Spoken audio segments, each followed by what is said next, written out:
Hello everyone, CMeeCraft here, and welcome to the stream. Oh, Alex, thanks for the resub. Glad to have you still with us. Oh yeah, so today we're playing some Fate Stay Night. Glad to have you all here today. And then of course, I'm trying out, I think I've done this a bit already, but we're doing, on our little screens here, we're doing next week's schedules on the Friday. Because that's way more useful than showing what we did this week to show what we're doing next week. So next week, we got Super Mario 64 Challenge. It's coming back on Tuesday, 10 p.m. We got Danganronpa 2, starting that. So that's going to be the first Danganronpa 2 stream. It's going to be Wednesday at 10 p.m. And the plan for Danganronpa 2, so I know Danganronpa 1 we played on Thursdays. I'm having some life changes that are coming up real quick, so the stream schedule as a whole is probably going to get shaken up quite a bit in the next month or so. I might end up not streaming it all on Thursdays, but so Danganronpa 2, though, for the foreseeable future is going to be happening on Wednesdays. But that's going to be happening there. Thursday should probably be the final Paper Mario The Thousand Year Door stream. I'm pretty sure we're darn near the end of the game, so that'll be wrapping up on Thursday next week, and then Friday, we're likely to be playing some more Fate Stay Nights again, which should be fun.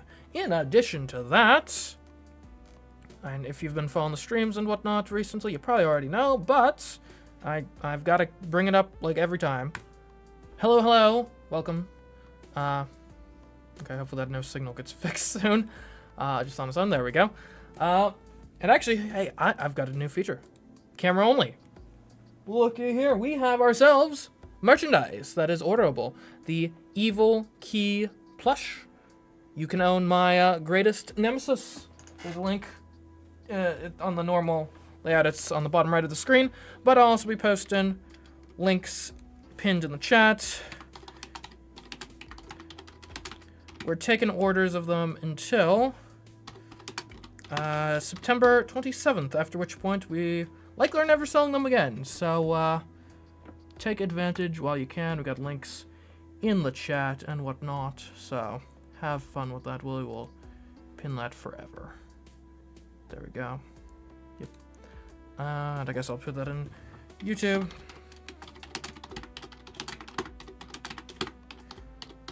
Oh, why are we on the... Okay, anyways. Didn't really need a tilde there, did I? Boom.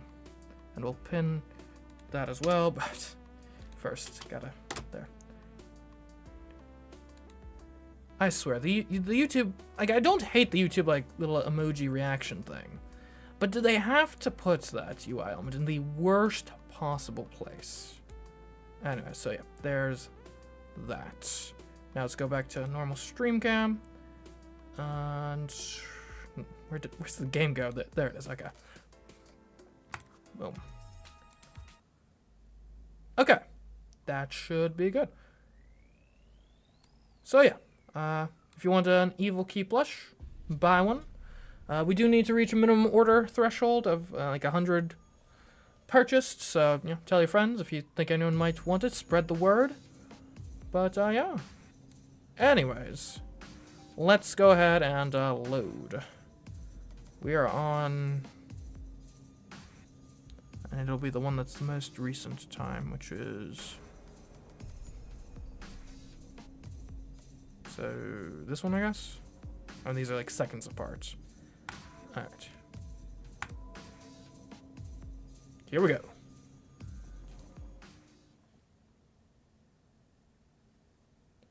February 1st.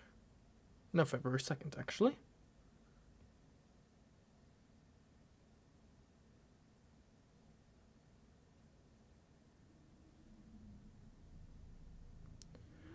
I'm in a fire. Houses crumble and people burn. No matter where I go, all I see is crimson. This is what I saw 10 years ago. It's a long forgotten memory of the past. I run through the scenery, recreating what happened. I know it's a nightmare, but there's no way to escape. I run and run. I keep running. Every time the scene ends with me as a child running out of energy and getting rescued.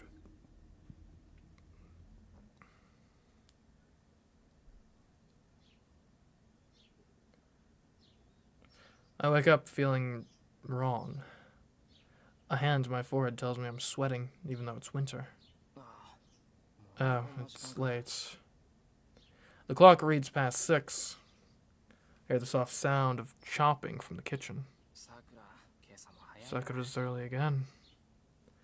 Not really the time to be impressed by what an early riser she is. I need to hurry up and get ready so I can help her with breakfast.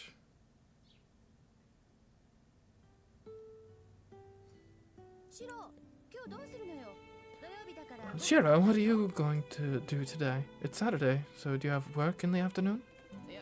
No, not today. I might help Issa out. Why do you ask? Oh, no reason. I was hoping you could swing by the dojo if you had nothing to do, because I'm kind of in a bind this month. A bind? Why? My bank account's hurting, you see, and it'd be a huge help if someone made me lunch for a while. Yeah, not happening. It's your mess, you can afford to miss a meal or two. I wasn't expecting anything from you, Shiro. The only person I can count on is Sakura. Right, Sakura? Yes, if you don't mind having what I have, I can make you something. Ha, good then. Let's eat lunch together today. Breakfast goes smoothly. Today's menu includes the typical sides, and the main dish is braised lotus root, konnyaku, and chicken. Sakura probably didn't need to make such an elaborate dish for breakfast, but I'm guessing she made extra to pack for lunch. Sakura is a member of the Kyudo Club, and Fujini is the club's faculty advisor. Nobody would think it was weird for the two of them to have the same lunch. Oh, by the way, Shiro, you woke up late today. Did something happen? Did something happen, chat? I don't recall. Fujini looks my way as she sips her miso soup. As much as she's just kind of out there most of the time, she's pretty sharp about this kind of thing. I had a dream about the past and woke up feeling crappy. That's it. Oh, so the usual. Nothing to worry about then. It's not an interesting topic for Fujini, so she shifts the conversation in another direction. That doesn't bother me one bit. 10 years ago. I used to have nightmares a lot back when I couldn't shake the memory of that fire. But as time went on, those nightmares grew less and less frequent, and I've gotten to the point where the dreams don't bother me anymore. So as I recall, I don't think we've quite caught up to where we were chronologically at the end of the prologue, right? I don't think. Anyway. I've been told my nightmares were pretty bad back then, though. Fujini was already with us by then, and she's been sensitive about changes in me since. Shiro, are you hungry at all? Your dream this morning hasn't affected you, has it? Nah, I'm fine, so quit using my dream as an excuse to try stealing my food. Oh, I'm happy to see you turned out to be such a strong boy, but I wish you'd wound up a little more gentle. Right back at you. Since I'm basically your younger brother, I kind of wish you'd ended up more delicate and sweet yourself. We both huff and turn our heads away from each other. Seeing that as a sign that I'm fine, Fujini smiles in relief. Huh. Honestly, I appreciate her consideration. But I know she'll just get an ego about it if I say it directly, so I pretend to grunt in protest instead.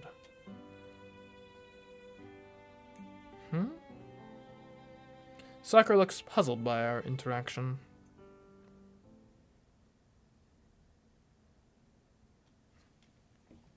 Soon after Fujini leaves, I lock up and Sakura and I leave as well.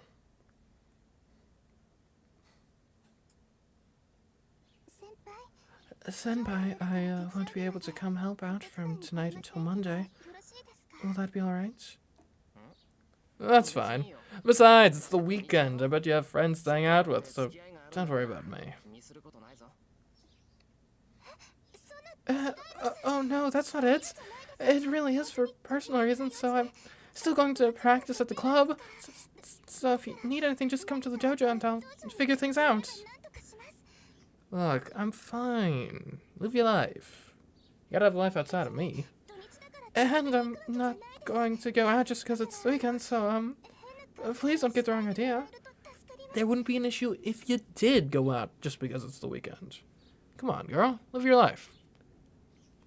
What? Sakura's acting suspicious. Or rather, she seems nervous.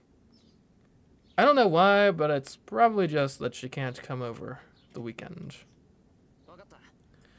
Got it. I'll go to the dojo if I need anything. Yes, that would be great. Sakura sighs in relief. But the moment Sakura lowers her gaze, her expression stiffens. Senpai, your hand. What's wrong with it?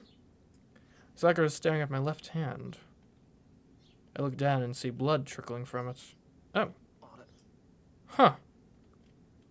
I pull up my shirt sleeve. I can relate to this reaction. Like, oh, I'm injured. That's interesting. Yep, blood. The hell? Did I cut myself with something last night? I don't feel any pain. Well, I mean, if you cut yourself in the right way, it shouldn't hurt, really. Like, slices can be deceivingly, like, they can really, like, you don't feel them at all, and yet they're just bleeding profusely. It looks like there's a welt on my hand. The bruise stretches all the way from my shoulder to the back of my hand. It looks like a snake that's trying to reach my palm from the top of my shoulder. Well, it doesn't hurt. I'm sure it'll go away soon. I don't think it's anything to worry about. Okay, if you're sure, I won't worry.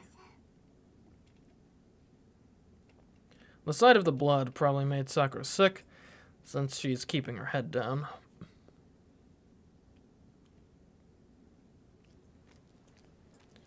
Sakura heads to the club while I head to the school building. The schoolyard is filled with athletic club members. Training this morning is practically brimming with enthusiastic energy. But something feels strange. Everything in the school is as usual. The students exercising for morning practice are lively, and the new school building is spotless. Maybe it's just my imagination. Oh, nope. Things went negative. Definitely not my imagination. But when I close my eyes, the mood changes drastically. The building walls feel stained, like the membranes latched onto them, and the students themselves seem like empty dolls. So he wasn't the one that put the trap there.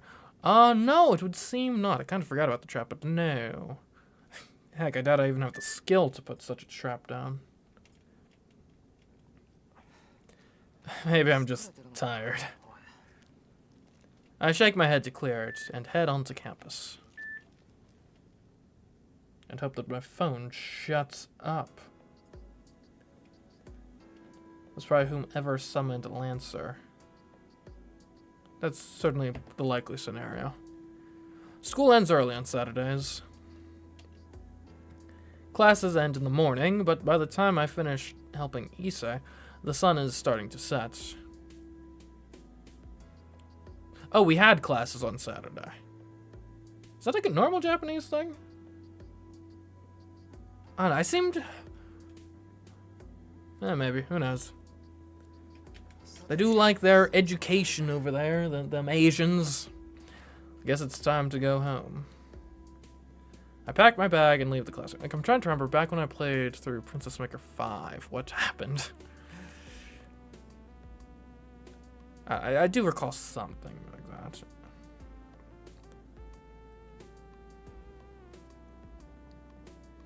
But then... Hey, still here, Emiya. I run into Shinji. There are a few girls behind him making a small commotion. I can't believe you're still hanging around when you got nothing to do. Alright, you're still kissing the student council's ass. Look at you. You get into the school's good graces even though you don't go to any clubs. I'm not helping the student council. I'm just helping the school by repairing old equipment since we all use it. It's like a reverse tragedy of the commons. Listen to you. Anything is a given according to Mia. Ever tell you how much you piss me off? Why am I friends with this guy again? Am I friends with this guy? I thought, like, I'm something of a friend of this guy. Why? Yeah, don't remember. I probably wasn't listening if you did. You say that kind of stuff all the time. Ugh. I get it. So you're saying you'll fix anything as long as it's something that's in the school, huh? It's impossible to fix everything. The best I can do is take care of things. Why don't you fix your attitude, boy? I do me a favor, our Cuta Club's kind of in a mess right now. We got bowstrings lying around and the range hasn't been cleaned recently. I mean,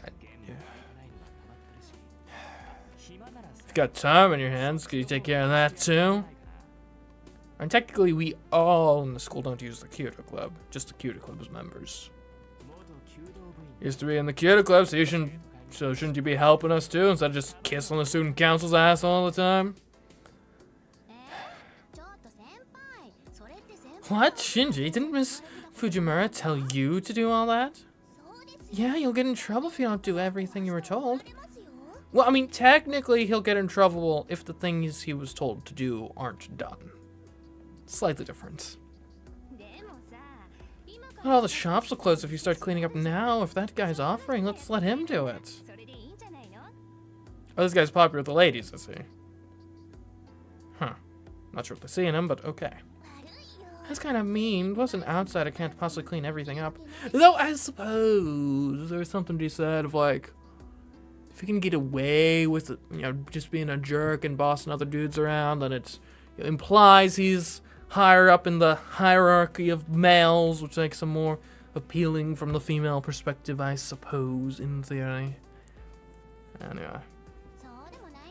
That might not be right. Shouldn't you just said he is a former club member? Maybe we can let him do it? The girls behind Shinji are awfully chatty. Emphasis on the awful. They seem to be Kyoto members, but since I don't recognize any of them, they must be the members Shinji recruited recently. I'm counting on you then. The key is up in the usual place, so just go in whenever. You don't mind, right, Demia? No, I don't mind. I've got some time on my hands, so it's no problem. Thanks. Let's go, everyone. This clown will do the boring chores for us. Don't leave me behind, Shinji. Oh, good luck with the cleaning, senpai. Yeah, thanks. I thought I was doing repairs, not cleaning. I cleaned the Kyoto dojo without any problems since I'm familiar with it. It's a big room, so it took a while, but it was kind of fun cleaning the place I used to spend so much time in until a year and a half ago. Midway through, I considered trying to shoot a bit, but decided not to. It would be rude to the owner of the bow. It was rude to the owner of your life, just for them to make you clean. If I want to shoot, all I have to do is bring my own bow and visit. I look at the time, and it's way past curfew. It's a little after 7. The school gates must be closed by now, so there's no need for me to rush out. Ah, the good old, well, I'm already breaking the rules, so there's no rush to avoid breaking them further. Now that I look closely, I don't remember the dojo being so dirty before. There's dirt and grime all over the place, like behind the bow rest and the club room. Well, I guess another hour or two wouldn't make much of a difference at this point. I've already started, so I might as well clean every nook and cranny.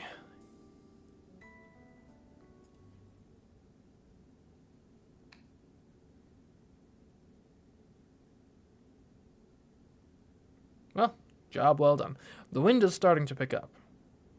It's so cold my cheeks start to sting. Fuyuki typically isn't cold at night during winter, but tonight's certainly an exception. My breath fogs the air with every exhale. No wonder it's darker than usual. The moon's hidden tonight. I look up and there's no light in the sky. The strong winds send the clouds speeding across the night sky. Curfew is long past, and there's no sign of life in the empty school.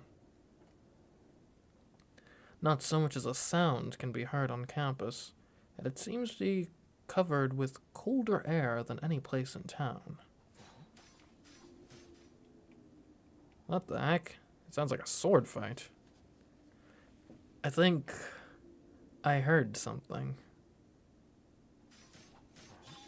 I do hear something.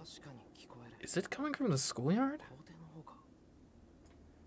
That night, under the frosty sky. I guess I just got curious about the sound that broke the hushed silence. So I headed toward the sound to investigate. Yeah, I was gotta be curious, I guess. We're humans, that's what it's all about. I go to the schoolyard. Is that people? It looks that way, at least from a distance. It's just so damn dark. I need to get closer if I want to find out more. The sounds grow louder, more intense. I know that sound. It's clashing metal. It sounds like a fight. This is so stupid. What the hell am I thinking? I'm being stupid. Obviously. Who would ever fight in a school courtyard with weapons like that? And then, it was probably a gut instinct that sensed the danger. Or maybe keeping out of sight as I approached was just a stroke of luck. Whatever the reason, I hid behind a tree big enough to conceal me and took a closer look at the source of the sound.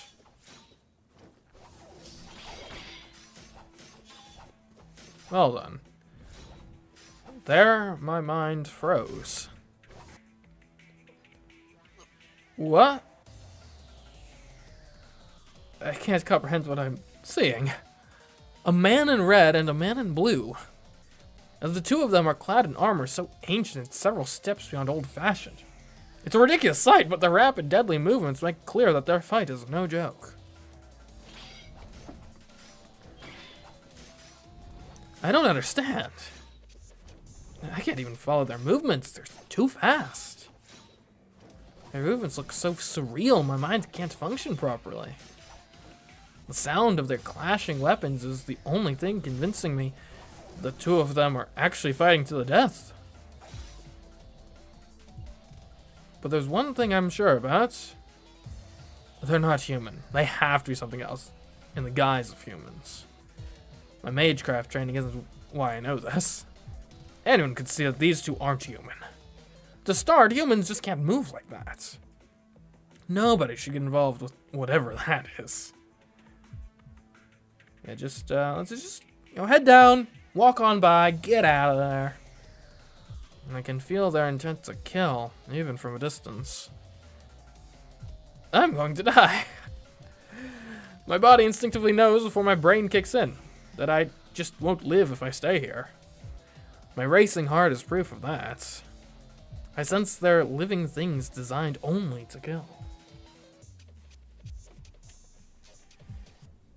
No knife or blade would be a match for whatever they're wielding.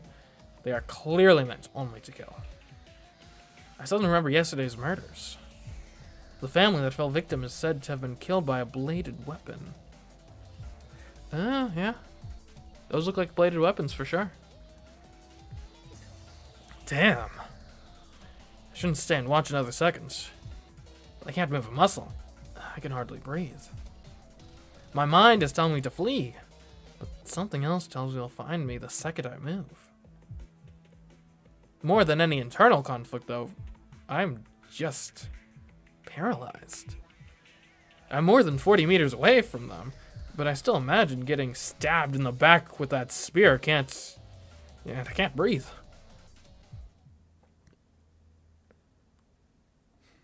The sounds stop. The two figures separate and stand facing each other.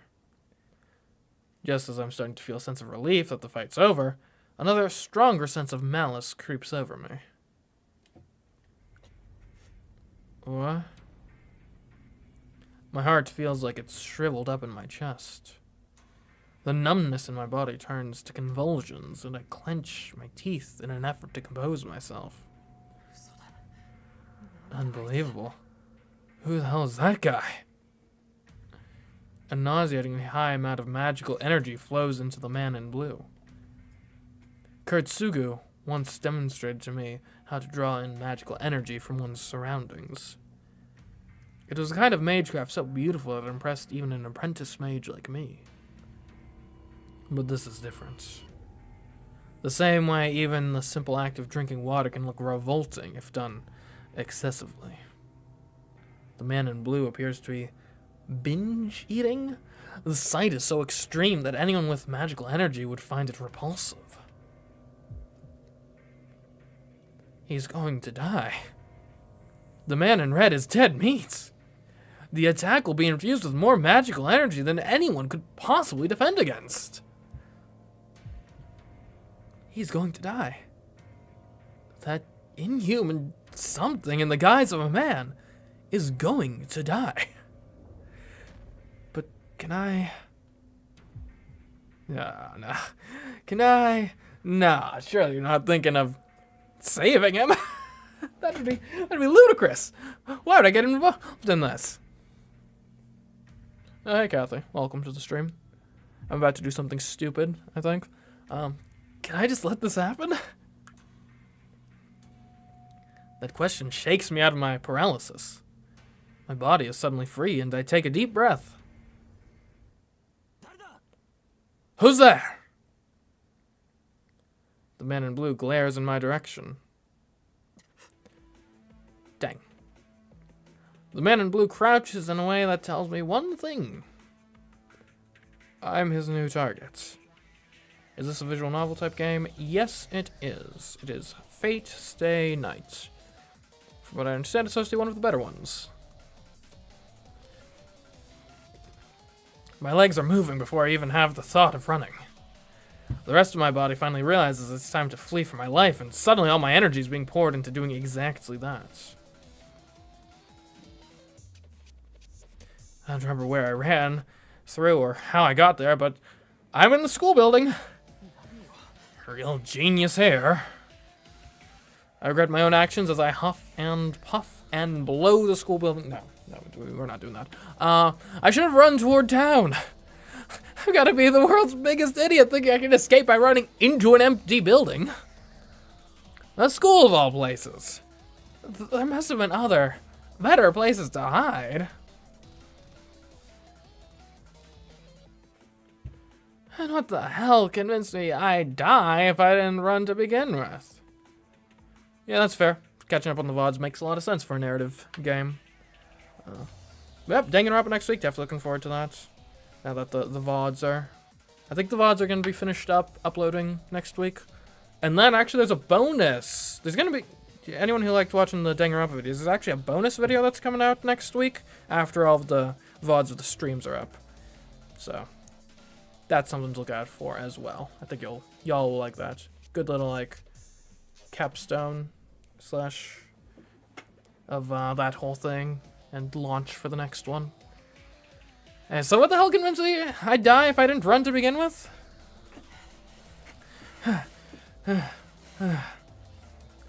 My chest burns from all the running. I turn around but I don't sense anything pursuing me.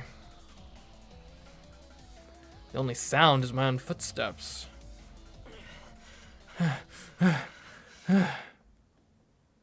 I can finally stop. My feet can barely move another step. I gulp down lungfuls of air, trying to slow my heart down, and I breathe a sigh of relief. I survived. What the hell was all that? I try to recall what I just saw as I catch my breath. One thing's for sure, I definitely wasn't meant to see that. things that looked human fighting in the schoolyard at night. That's all I can really remember. But I'd seen something else out of the corner of my eye. I think there was also someone else. What favorite games you streamed so far? Thank you, that's very kind. One of my favorite games to stream, too. For sure. I can't remember what they looked like, though. Honestly, I couldn't afford to look at anything other than the two figures locked in combat. But finally, guess our little game of hide and seek ends here, huh? The voice comes from, well, right in front of me. Hey, pretend I'm Switzerland in this endeavor. You don't need to do anything to me. I'm just a guy. I'm just a spectator. I mean no harm. Hey, you ran pretty far. I can't breathe. My mind goes blank. I can't think. But I know that I am going to die.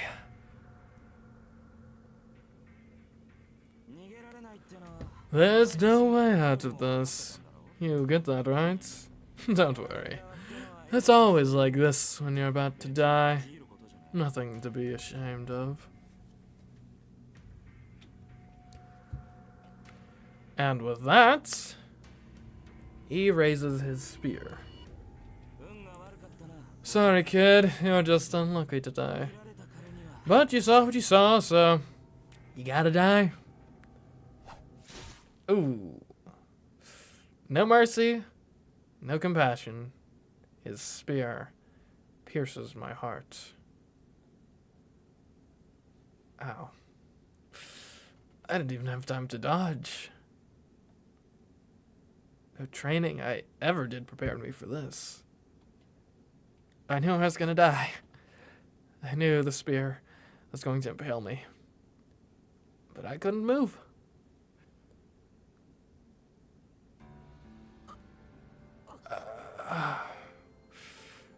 The world distorts around me. My body grows cold. Numbness creeps from my fingertips into the rest of me.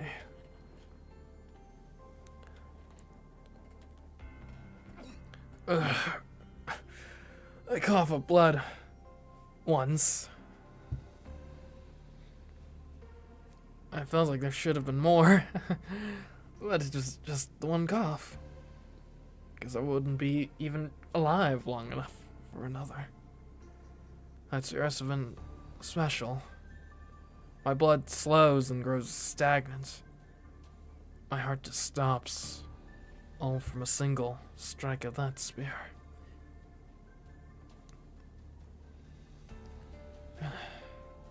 I can't see anything. I don't feel anything.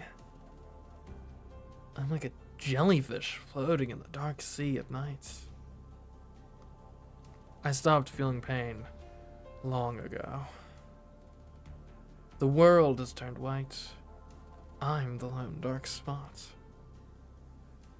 So rather than being aware that I died, it just feels like everything around me has ceased to exist.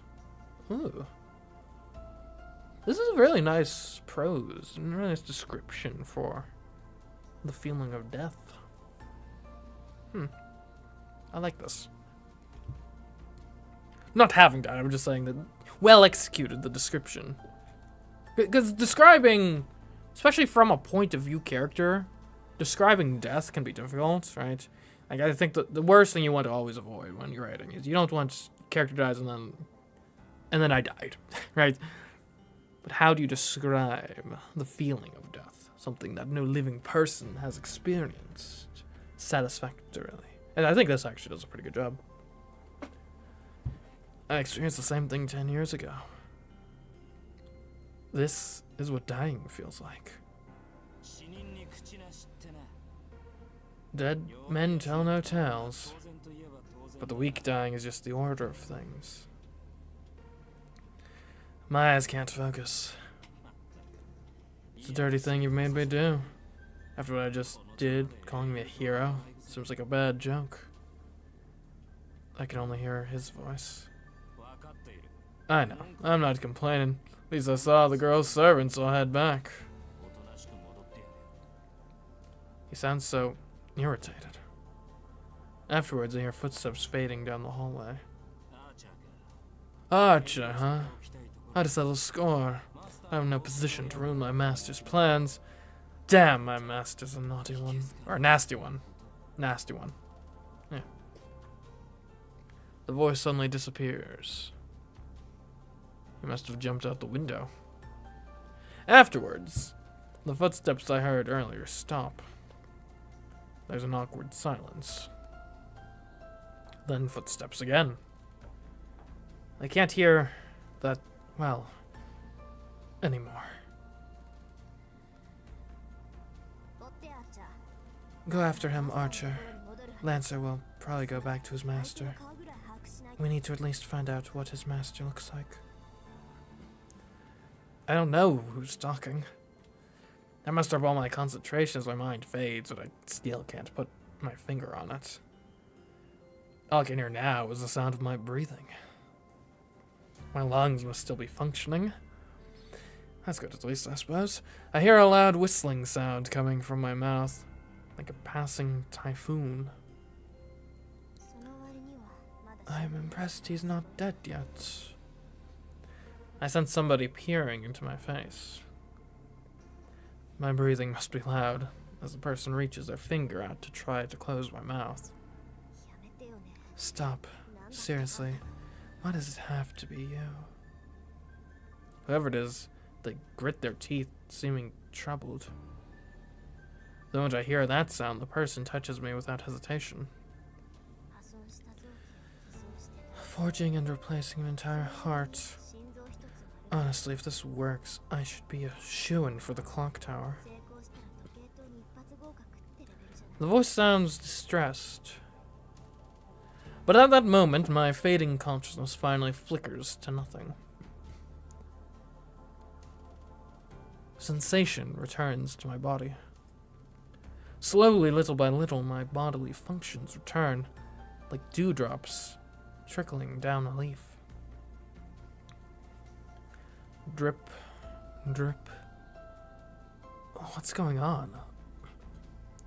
The person hovering over me is sweating, intensely focusing on where their hands are pressed against my chest. Next thing I know, the palm over my chest grows extremely hot. It's so hot my corpse jolts and my cold, stagnated blood starts to flow again. I sense the person take a deep breath and sit down. I'm beat. I hear something fall. Well, I guess I couldn't help it. Forgive me, Father. Your daughter is just an extremely heartless person. That was it. The person locks himself and leaves. My heart resumes beating. And then I finally pass out. But it's not the everlasting sleep I expected. I fall into a slumber, bound to wake again.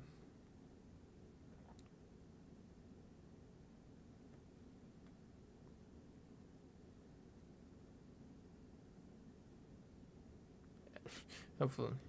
That's probably not enough for like an epilepsy warning, but lots of flashing. Ugh. I wake suddenly. A day or two passed before Rin may or may not have died. I thought it was the same night.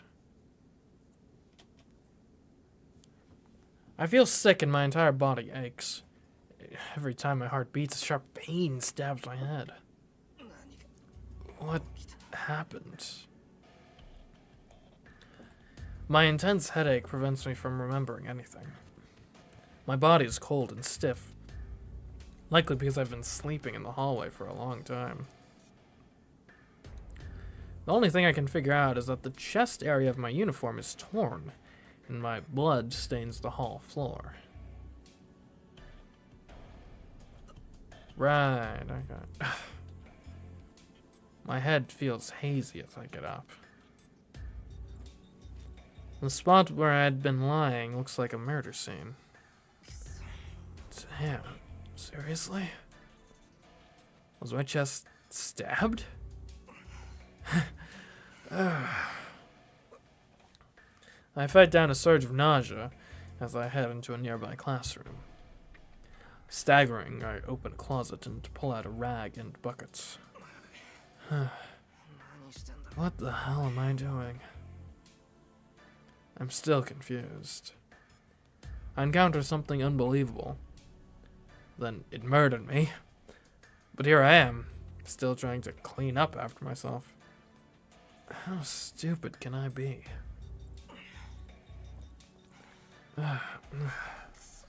Damn, it's not coming out. I wipe out the floor with a rag I found.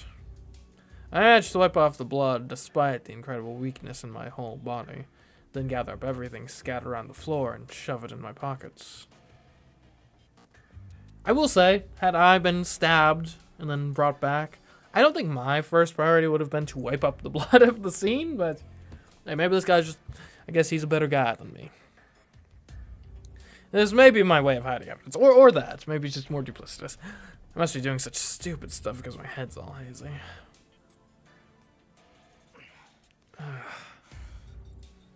I put the rag and bucket away and stagger out of the school like a zombie. My body heats up with every step I take.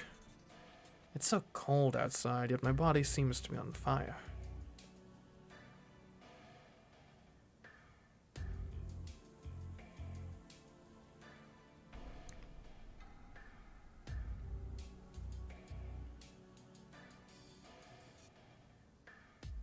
Sheesh. Walking quite the ways back home.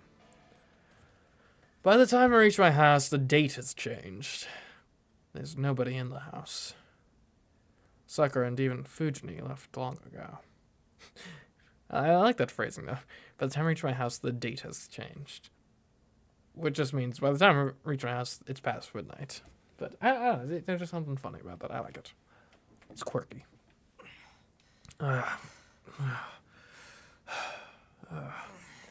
I collapse on the floor. Lying on the floor is what lets me finally calm down a bit. I inhale deeply. My heart feels like it cracks every time my chest expands to draw in air.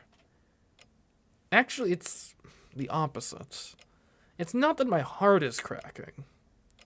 The hole in my heart was just patched up, so expanding my chest opens the wound. So I really was almost killed. That's also not true. I wasn't almost killed, I was killed. But someone saved me, and now I'm alive. I wonder who it was. I'd really like to thank them. If they were in the area, it means they could be involved with the people fighting. But it still doesn't change the fact that they saved me. So I need to thank them properly one day. The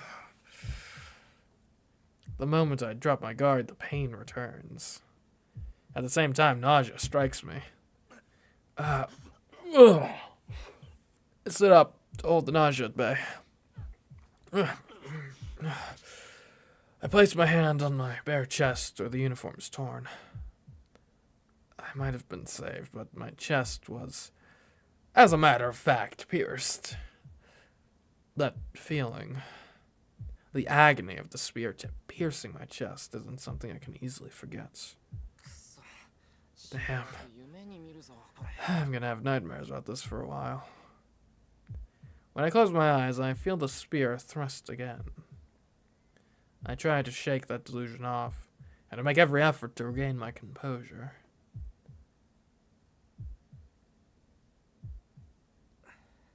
Good.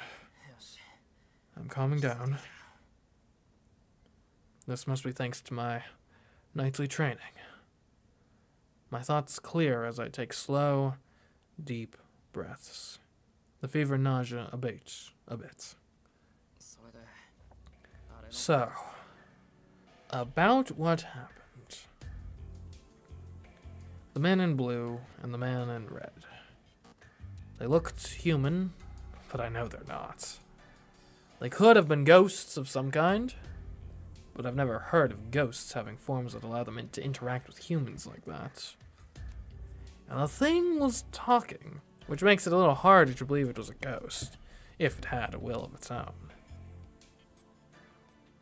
From what I've heard, the only spirits that possess physical bodies are the elemental types. But I thought elementals didn't look human. Well, that's not the issue here. There's a more fundamental issue. Those two were trying to kill each other. And there was a robbery and a murder at a house nearby. Eerie stuff like that has been plaguing Fuyuki lately.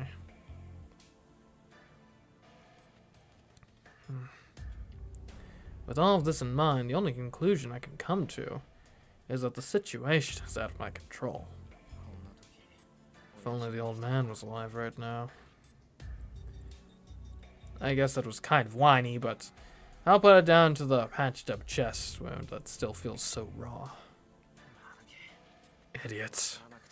I've already decided to do whatever I can, even if I don't understand what's going on. I can complain later. First of all, I need to decide whether I should get involved or not. Oh! Hello? The bell on the roof of the house rings. No matter what anyone says, this house is still a mage's house. A bounded field is set around it, and if there's ever an intruder in the area, an alarm rings. A burglar at this hour? I mean, isn't this the exact hour you'd expect burglars to strike? A bit after midnight? Seems like a pretty good time to strike as a burglar, honestly. I brayed myself for my own idiocy.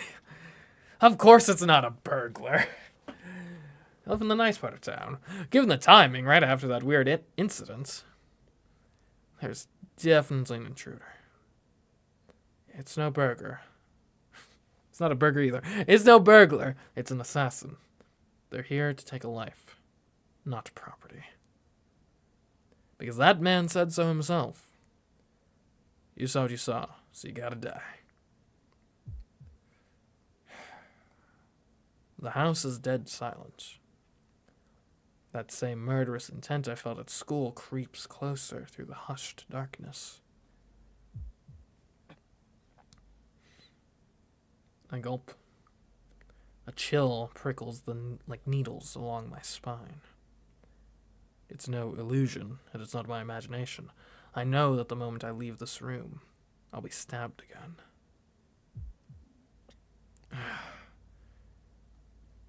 I desperately tried to contain my scream.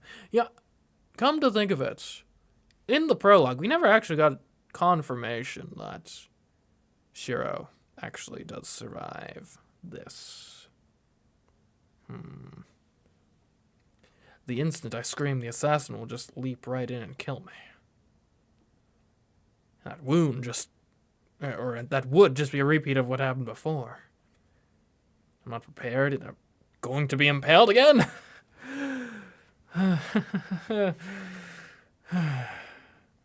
My breathing grows labored as that thought crosses my mind. I'm mad. And prologue 2, a second POV dies. That'd be an interesting way to start a story, that's for sure. I'm mad at myself for being afraid, and I'm mad that I've put myself in a situation where I'll so easily lose my life after it was saved earlier this same damn day. Well, technically, it's a different day now. Technically. He's technically wrong. The worst type of wrong. I grit my teeth and hold my hand tight over my wounded chest to restrain myself. I need to get used to this. This is the second time. This is the second time I'm about to die. That alone motivates me not to die so pathetically as last time. Am I not a mage after all? And if I can't even defend myself from this, what were my 8 years of training for? Fine. Bring it on. I'm not going to agonize over complicated things anymore. Right now, I just need to drive away whoever's here. I need to find a weapon. I may call myself a mage, but the only thing I can do is reinforce something. That might work as a weapon. You need a weapon to fight, after all. There's plenty of things that might work as a weapon in the storehouse, but I'm not anywhere near there. If I leave the living room and get ambushed, I'm just going to expose myself, and it'll be a repeat of what happened earlier. It won't be easy, but I've got to find a weapon here.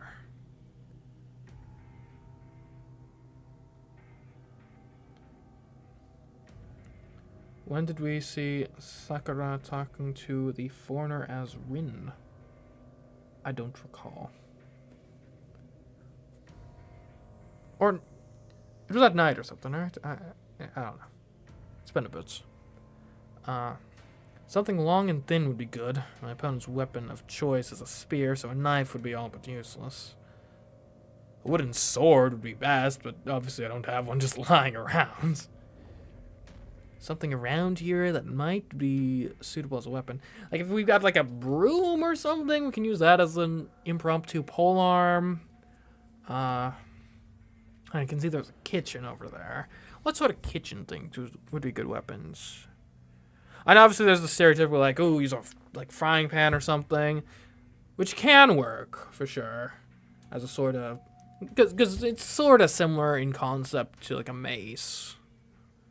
Though obviously it's not really weighted for combat. And then there's knives, but you choose knife against polearm, you got a severe reach disadvantage. However, if you can get inside the polearm's guard, right? Because the thing with a polearm, right? It's a long weapon. So it's got a very long effective range. But if you can get within a certain minimum distance, then you can't actually really maneuver the weapon effectively anymore. So like so knife actually inside the polearm's effective range can actually work, but you got to get inside the range is the issue, which easier said than done for sure. But I mean, I think I'd rather take my chances with something like a knife, a very short range weapon, on the idea of like I'm gonna close that distance, get like, because basically if you can like get inside, like grab the shaft of the polearm, get to the point where you're like at shaft level instead of at point level, then there's not as much they can do. Granted, this is then when the person with the polearm probably switches their sidearm, but yeah, it's worth a shot. There's only the poster Fujini left. The poster. I'm in a fight for my life. I'm not disciplining a dog. I need more than paper. I can't help but feel utterly dejected. But the desperation makes me all the more determined. The situation's so bad, it can't really get any worse. Then all that's left for me to do is to move forward until I have no energy left. Am I seriously taking the poster into battle? Trace on.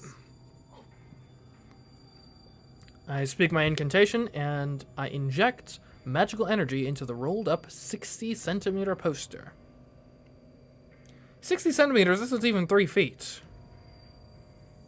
What is that? That's like 2 feet, maybe? Around that? Like that? That doesn't even give you, like, the again, I would much rather in this scenario, I'm taking the knife over the poster, right? Because 60 inches, that's not giving you, and especially against the spear, against the polearm, that's not giving you a significant enough reach advantage to make up for the massive disadvantage you have in reach against the polearm. So I say you just say, okay, reach is not my thing, take the knife, at least that does some damage. I try to imbue as much magical energy as possible, or as I possibly can, into the poster to solidify it, since it needs to work as a weapon to go up against that spear. Now this is potentially the one saving grace we have here, right? Whoever we're going up against here is going to certainly expect our weapon to be very flimsy because it's literal paper. But if we can strengthen it sufficient enough to actually work as a weapon, I think we can at least throw our opponent off their guard a bit. Just from surprise, like, wait, what? You actually parried my blow with paper. How'd that happen? But even so, I'm concerned. Composition, analyze. I focus my consciousness. Magical energy permeates the poster as if I'm staining its fibers with my own blood. Composition, reinforce. I feel that I've hit the end. Right before magical energy spreads throughout the poster and spills out, I say, trace off. I cut off my connection with the poster. I tremble with excitement. The poster is hard as steel, but its weight remains the same as before. Ooh, it's turned out great for a hastily improvised sword. Well, okay, hold on. Hardness. That's actually really not a good weapon. Right, because it's going to be a blunt force weapon. It's not sharp. And if it is a blunt force weapon, the force applied from the weapon is a function of weight and speed of the weapon. It could be good for parrying stuff, potentially, but in terms of actually striking, if it's still the weight of paper, like, it almost doesn't matter how fast we are able to do our strikes. We're not doing much damage with that. I did it. How long has it been since my strengthening MageCraft succeeded? My MageCraft hasn't worked ever since Kiritsugu died. And so, for it to succeed at a time like this seems ironic. Either way, now I can. I may be able to defend myself. I at least have some discipline in swordsmanship. I grip the poster with both hands and stand in the middle of the living room. If I stay here, I'm dead. But I don't think I can make it outside the mansion either. So I just need to head to the shed and make a stronger weapon there. Just as I start trying to hype myself up. Every hair on my body stands on end. I'm not sure when he got in, but the guy drops from the ceiling straight toward me. What? A silvery flash strikes my head from above. I can only assume he came through the ceiling and he descends on me, meaning to skewer my head. Why, you! I roll forward in a frantic dodge. The man lands with inhuman grace as I clumsily roll out of the way. I stop myself quickly and get to my feet, makeshift sword at the ready. Hi. You don't look impressed. The guy turns lazily, looking bored. You're making this whole thing kind of a pain.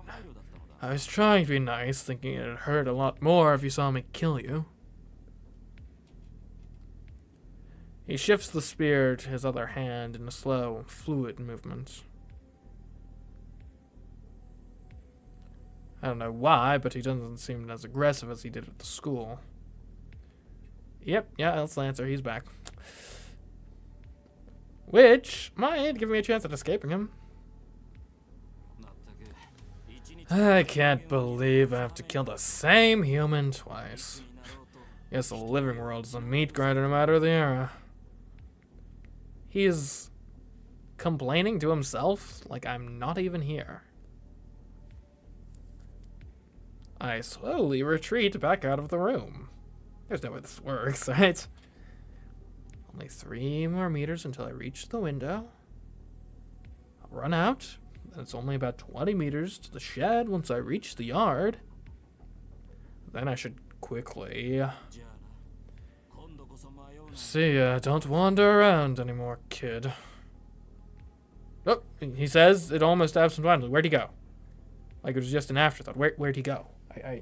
We have lost visual? I repeat, we have lost visual on the assailants.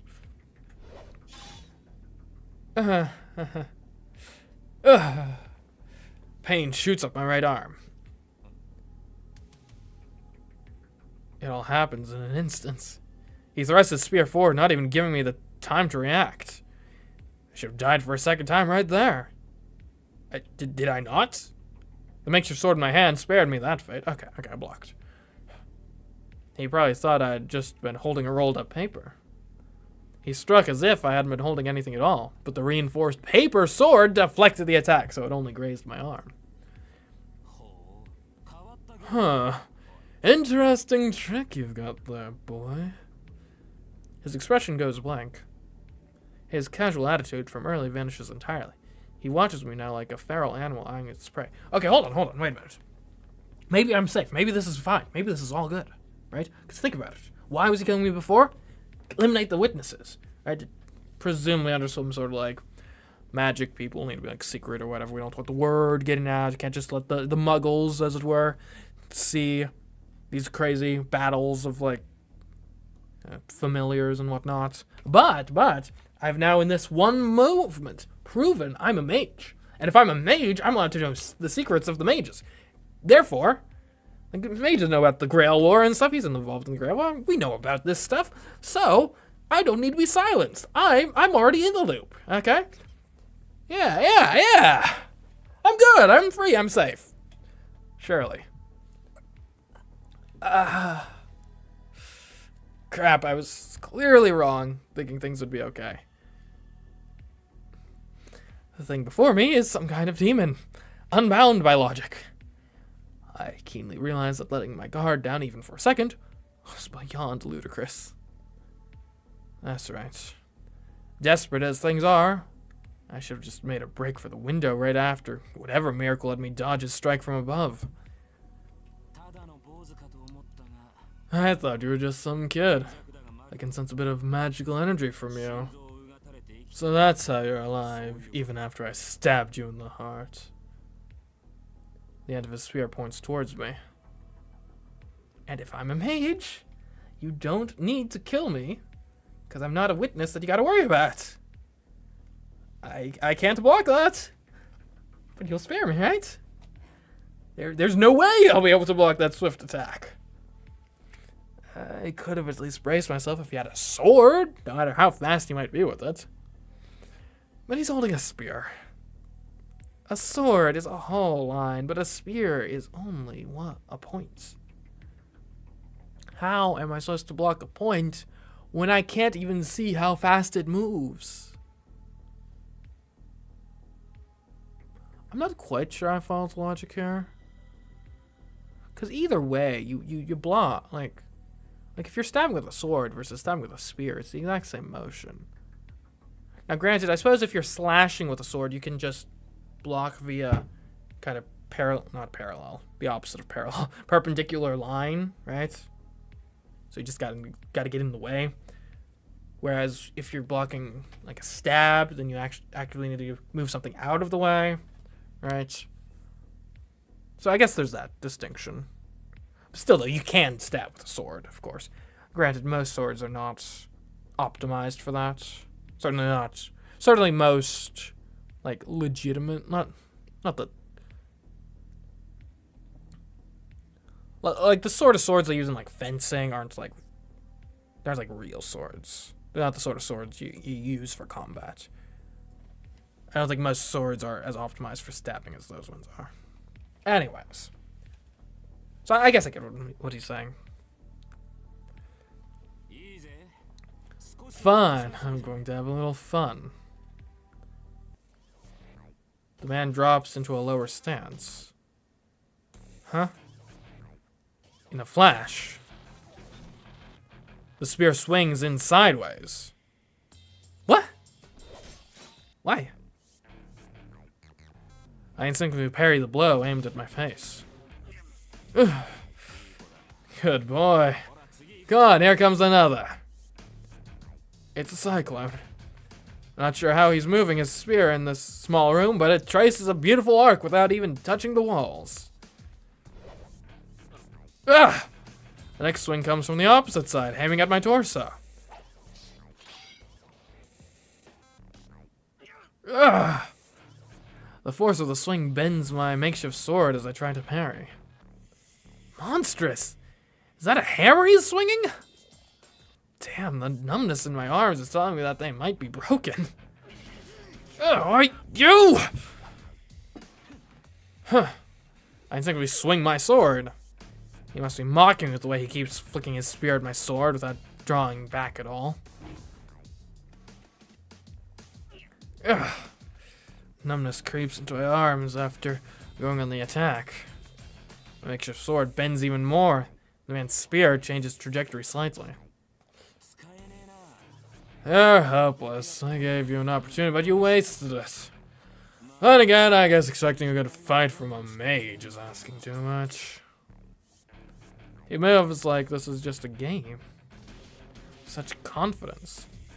He'd been letting me take a swing at him after he took a couple shots at me. I wasted my one opportunity as nothing more than a stopgap. So he sees no point in continuing this. What a disappointment you turned out to be. Okay, time to die, kid. The man readies his spear again.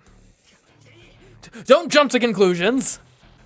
During that microscopic opening. Say what you want, dumbass! I don't turn back to look. I just leap backwards through the window. My back shatters the window, and I roll out into the yard. I roll a few times, spring upward, and... I blindly make my next move. I twist my entire body and swing behind myself. Huh? I manage to bat the man's spear aside, and he hesitates for just an instant. I knew it. If I jumped out the window, he was going to have to chase after me. And he would catch up to me and go for the kill before I had a chance to get up. So I expected his fatal blow and swung my sword to the side with all my might. It was a risky move.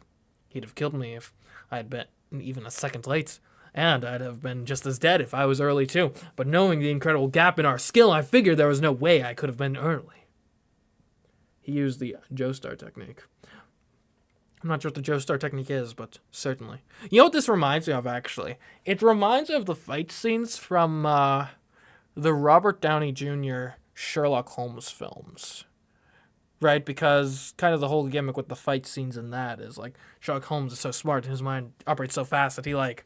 And it's actually kind of cool, because you don't see... Like, a lot of times in film, because it's such a visual medium, you just see the spectacle of, like, I'm fighting... / explosion and shoot and oh wow, that's a cool flip over there. But in the Sherlock Holmes, you specifically see like his thought process played out of like, I'm gonna do this and then that he'll have to react this way, so I'll go over top with the punch or something for the finishing blow. So yeah, and you see that sort of thing a lot of times more in books too, when you're like in the main character's head of like thinking that stuff, which I appreciate. I like that approach. Granted, this is a visual novel, so I suppose it makes sense that it's here. Anyways, the only thing I had to do was to get up quickly as I could and parry the attack. I knew it'd be coming up my back. I guess the reason it seems novel to me is I've played some visual novels in my day, but I don't think I've really ever played one that had any significant focus on action or combat. Yeah, I think that's why this feels novel. The gamble pays off, and my swing deflects his spear. I quickly reposition myself. Now I just need to run to the shed while he's still confused. Fly. Are those... His face looks weird. Huh? He's not holding the spear anymore. Now he's right in front of me. He turns on the spot in a roundhouse kick. Ow. Scenery goes flying by.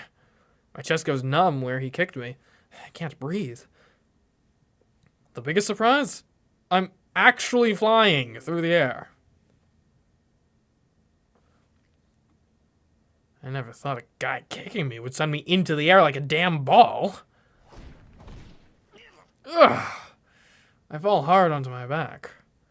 I slam into a wall, the impact likely breaking my back, and slide down to the ground.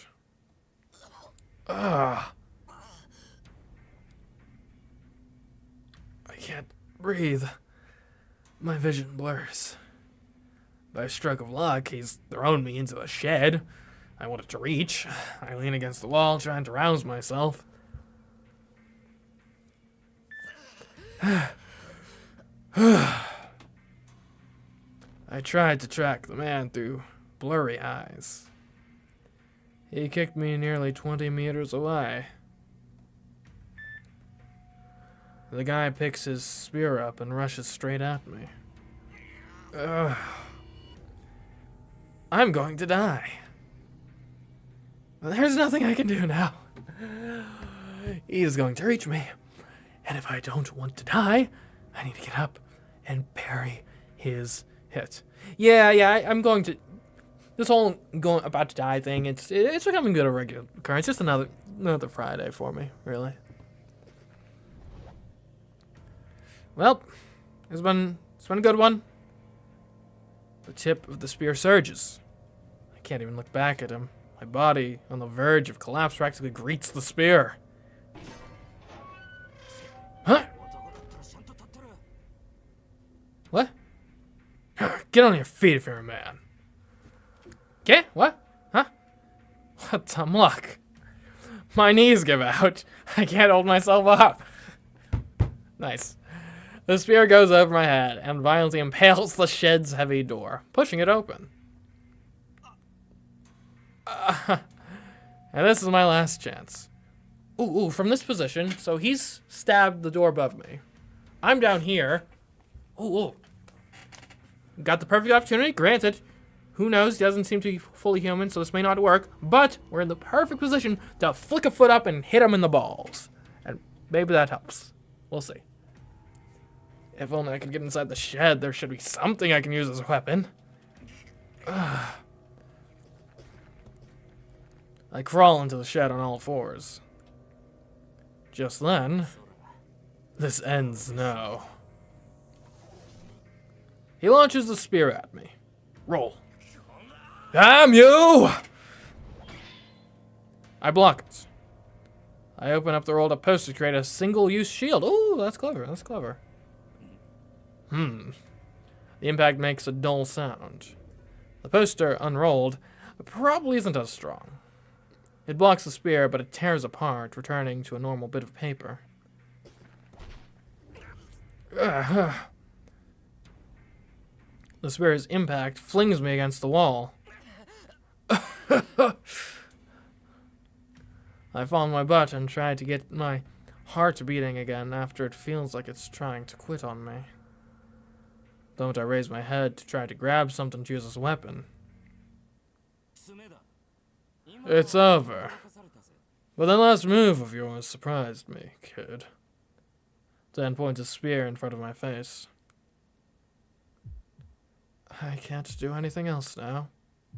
Let me guess. Hold on. Next line. I am going to die. Ah, dang it!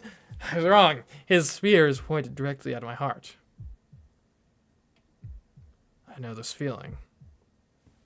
Alright, next line. I'm going to die. It's the scent of death assailing my nostrils, reminding me of the pain I felt a few hours ago. Honestly, I don't get it. You're quick-witted, but your MeeCraft's completely shit. You've got potential, but maybe you're just too young.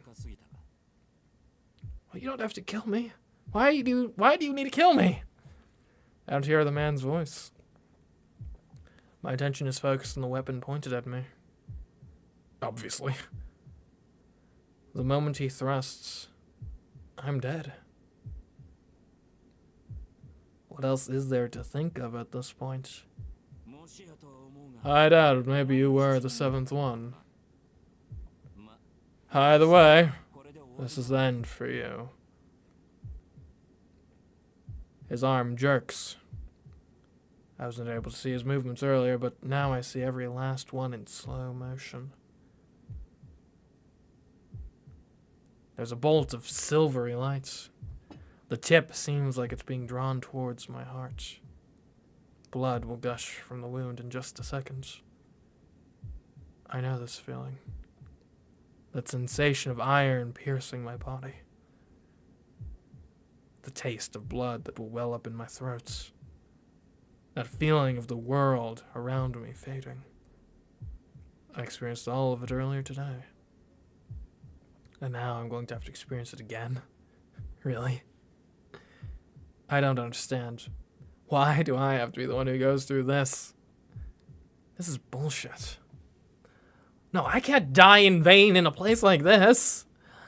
I was saved. I was saved. I can't just die like this. I need to live to fulfill my obligations. How do I able to do that if I'm dead? The spear is still going to impale me, though. The tip will tear through my flesh, break my ribs, and bore into my heart. I'm mad. It shouldn't be so damn easy to kill people like this. I'm going to die. And it's a bullshit. I'm going to die twice in a single goddamn day. Everything is fucking bullshit. I'm going to die, and I didn't even have the opportunity to be afraid of this whole goddamn mess. No way in hell I'm not going to let myself die senselessly. To the likes of you!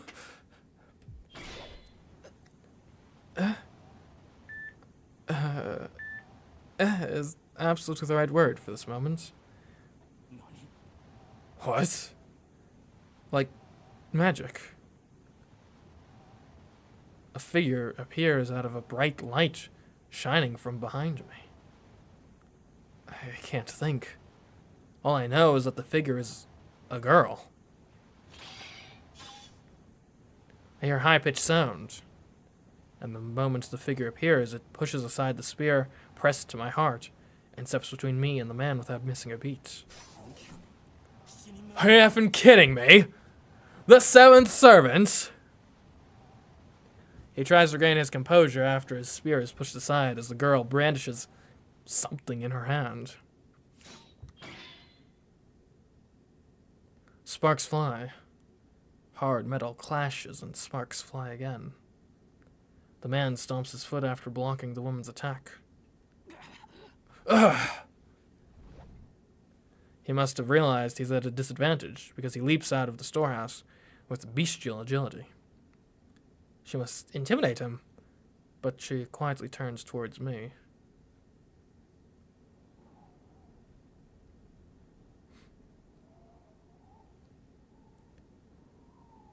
Ah.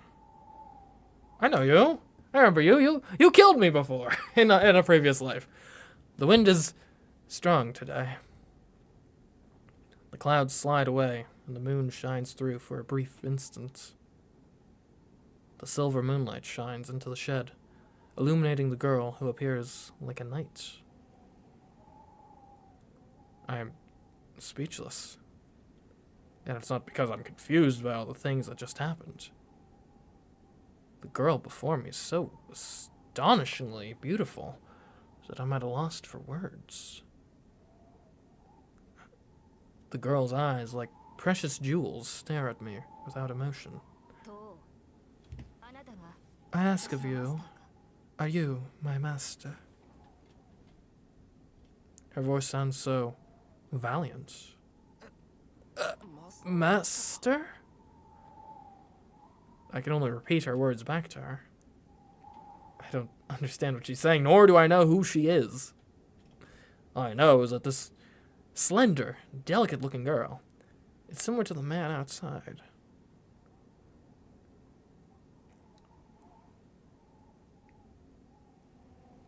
She says nothing, continuing to look at me in silence. I don't know how to describe her. She's special.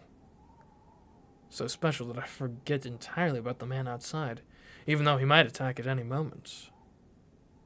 Time seems to have stopped. Even the fear of death that I'd felt moments ago vanishes, and there's only the girl standing before me. Servant Saber, I have come in response to your summons. When did I summon? A knight to my service? Master, please give me your orders. Okay, don't let that other guy kill me. Oh, hello, Aaron the Apple. What are your thoughts on the Minecraft movie trailer? I'm highly skeptical, we'll say. I think the creative decisions on display in the trailer are baffling thus far, both in terms of casting, general style. Yeah. Production-wise, it doesn't even look very good with the super obvious green screening, so I know, withhold judgment. You never know. The final product could be amazing, especially if the writing is really good or something, but I'm unimpressed as of right now. Anyways, back to this. It's the second time she speaks. And the moment I hear the word master, and the moment I hear the word master and the name Saber echoes in my ears.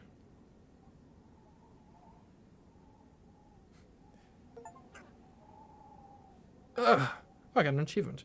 Became Saber's master. Perfect. Pain shoots through my left hand. It's hot, like being branded by an iron. I unconsciously press the back of my left hand. Taking that as a sign, the girl silently nods her beautiful head.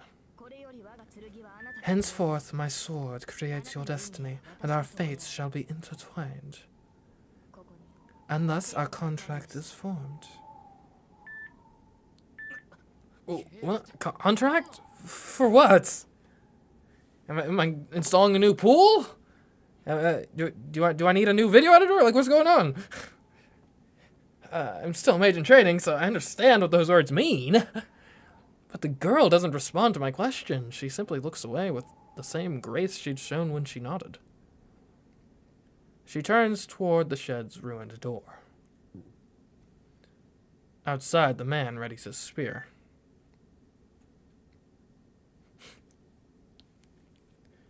Should release it on April 1st.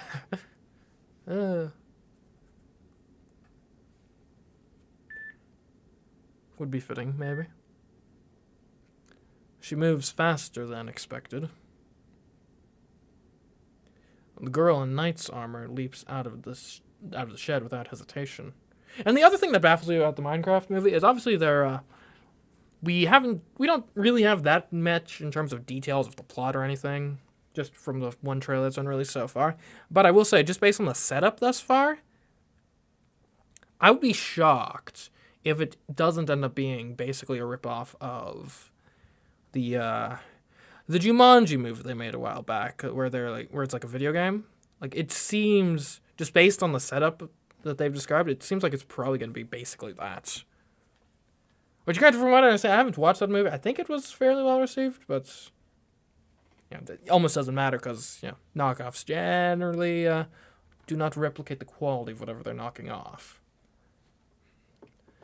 Anyways, the girl in knight's armor leaps out of the shed without hesitation. What? I forget about the pain I feel and get up to follow her. She can't possibly go up against that guy. No matter how heavily armored she is, she's smaller than I am. Stop! The echoing clang drowns out my words. What? I can't believe what I'm seeing. My head really does go blank this time. Who the hell is she? A clash of swords echoes around me. The moon slips behind the clouds and the yard grows dark once again. And within the darkness, sparks fly as steel strikes steel. Without saying a word, the spear-wielding man meets the girl who leaped from the shed. She parries his spear and knocks away his other successive attacks, driving him back with each attack.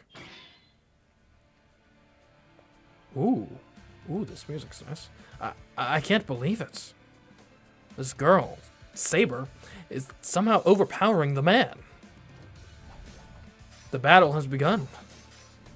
What happened between that man and I earlier doesn't even count as battle. Battle? That's a fight between two people, each able to kill the other. No matter the difference in ability, it can still be called a battle as long as both are able to kill the other. In that sense, these two are fighting a battle. The man attacks her, swinging his spear so quickly I can't even see his strikes. Somehow, she parries his every attack perfectly, with something as she closes in on him. Damn. The man backs up slightly, clicking his tongue hatefully. He holds his spear vertically to ward off her attacks on his side. Ooh.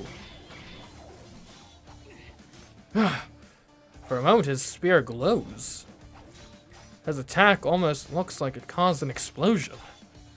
The man's spear sparks, as if electrified every time whatever weapon the girl is wielding strikes it. The man and I both could tell what it is. It's furious magical energy, so dense it can actually be seen. Her attacks are charged with incredible amounts of magical energy. The unbelievable amount of magical energy crackles along her opponent's weapon every time they make contact. The sheer force of her attacks must be staggering. If the man's spear strikes are precise, like a sniper rifle, her blows must be like the overpowering blast of a shotgun. Each of the girl's attacks bathes the yard in flickering light. And yet, that's not what's overpowering the man. Coward! Why are you concealing your weapon? The man curses at the girl as he evades her unrelenting attacks. She doesn't respond other than to step up her attacks with her invisible weapon. Oh, it is invisible. Huh. Just noticed that. That's kind of cool. Ew. The man retreats, having hardly so much as a chance to counterattack. Her weapon is invisible. Without being able to determine the weapon's range, it'd be reckless to go in for an attack. That's the trouble with an invisible weapon. But she's definitely got something in her hand. I can't make out anything of its shape or length. Maybe it's transparent to begin with? No matter how many times sparks fly from it, I never get a look at the weapon's profile. Pairing her strikes must be taking a lot out of the man. His movements aren't as sharp as they had been. It's the first sound the girl makes. She attacks all the more furiously. It's a merciless, unyielding dance of blades. The flying sparks remind me of a blacksmith striking iron. And the spear-wielding man continues defending himself as he disapprovingly clicks his tongue. Honestly, I can't help but to admire the man, even though he tried to kill me.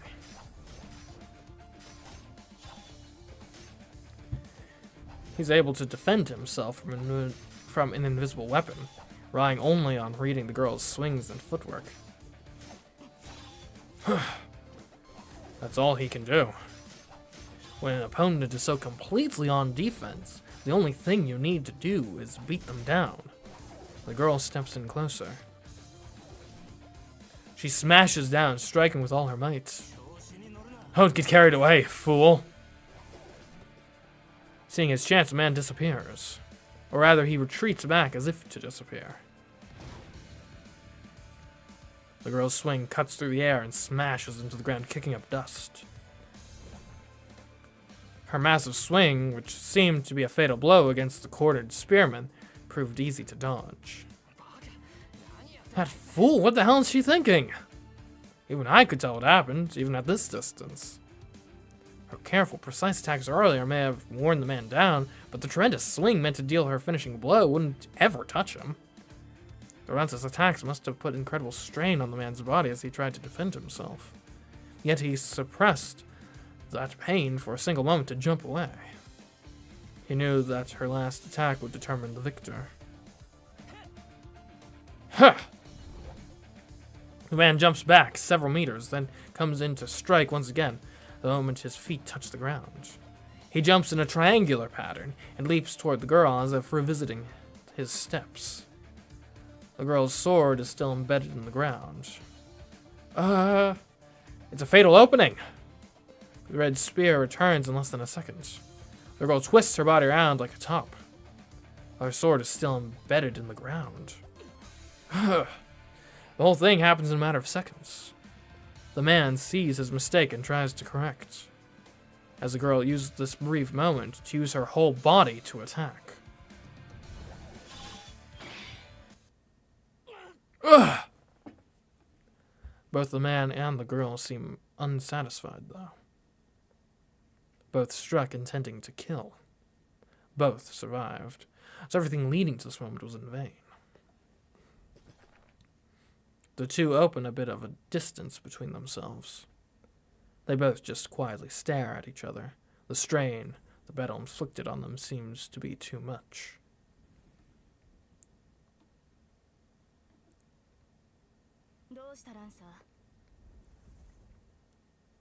Oh, thanks, yeah. We're enjoying it so far. What's wrong, Lancer? Would you tarnish the name of all warriors of the spear by just standing there? If you aren't going to attack, then I will. Running to your death already. Fine by me. Let me ask you one thing first. Is your noble phantasm a sword? He phrases his question so bluntly. He glares as if trying to look through her. Who can say? It might be a battle axe, a spear or sword, perhaps even a bow.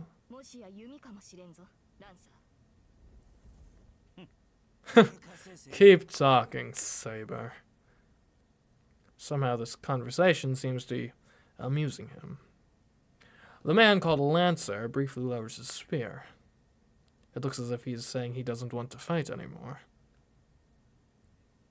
The girl seems puzzled by Lancer's move, but I know what his stance means. I remember the fight at school a few hours ago. It's the killer move that was supposed to have ended the battle.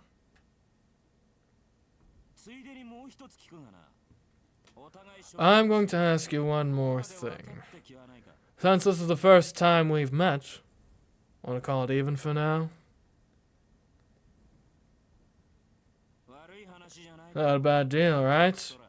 Your master looks pretty useless, and my master's a big coward who won't even show their face. Don't you think it's in both our best interest to hold off fighting until we're in better conditions? I refuse. You will die here, Lancer. Is that so? Man, I just came here to check things out. I wasn't gonna stick around once a servant appeared. There wavers. Their surroundings appear to distort. Lancer lowers his stance. A chill creeps into the air. The same thing happened earlier. Magical energy rumbles as it forms a vortex at the tip of the spear. A noble phantasm. The girl readies her weapon and glares at her enemy. I don't need to speak up. She knows very well how dangerous the enemy is. She is the one confronting him. See ya. Your heart is mine. The beast kicks the ground. Lancer appears in front of the girl so quickly he may as well have teleported. He takes a spear and aims at her feet. Even to me, that seems like a poor choice. Saber's best girl? We'll see. We'll see. Based on my experience with the visual novel so far, I'd say she has some stiff competition, at the very least. I can't see any way an attack would be effective with the spear pointed at the ground in front of her feet. Apparently thinking the same, the girl leaps over the spear toward Lancer, intent on striking him down. Oh, a leap. I'm not sure about that. Strategic choice. Jumping, leaving the ground, it locks you into a certain trajectory, which perhaps was the whole goal of this move. Therefore, for Lancer to then take advantage of. But at that moment... Hey! His words alone radiate immense magical energy. Hold! The spear released from below angles towards the girl's heart. I think there should be a comma somewhere there. Anyways.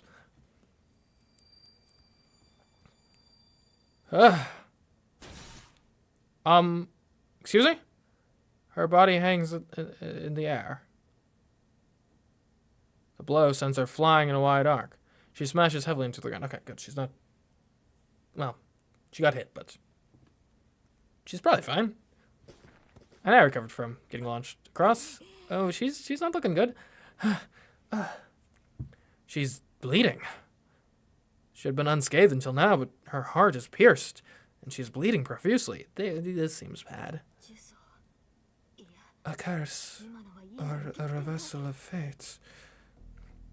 I'm just as bewildered. But watching from afar, it may have given me a better perspective on how bizarre the attack was. The spear had been aimed at her feet, I'm sure of that. But then it just changed direction, moving and stretching impossibly to pierce the girl's heart. And yet, the spear itself neither stretched nor changed direction. It seemed bizarrely as if the spear had been thrust into her chest from the beginning, almost naturally. It wasn't as simple as the spear changing its trajectory and piercing the heart. Oh no, he has a quantum spear. He has a spear which obeys the Heisenberg's uncertainty principle. It's in all trajectories simultaneously until it's measured, and it's measured by stabbing you. How do you win against that?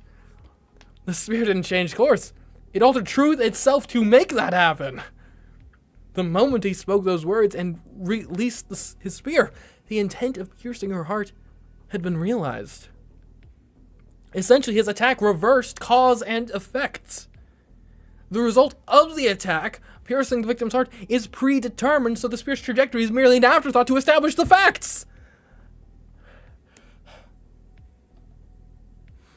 It's a demonic splinter that breaks through all defenses. The moment it determines the target, the spear pierces the heart every time it's used, without exception. How could anyone defend against such a completely insane attack? No matter what effort the target makes to evade, the spear will always pierce their heart, which makes it fatal. An accursed spear that always pierces the opponent when used. However, the girl evades by a hair breadth. The spear did penetrate her, but it didn't hit anything vital. Her actions in evading the spear seemed even more impossible than the spear itself. Lance does beat sword. Ah, dang it, you're right. You're so right. It's Fire Emblem logic. I should have known. The moment the spear was thrust, the girl turned and reversed direction with an incredible effort of will and strength, as if she knew what was going to happen. She was either incredibly lucky, or had just enough protection to dampen the spear's curse. Whatever it is, the girl managed to avoid the fatal blow, and so survives Lancer's ultimate attack.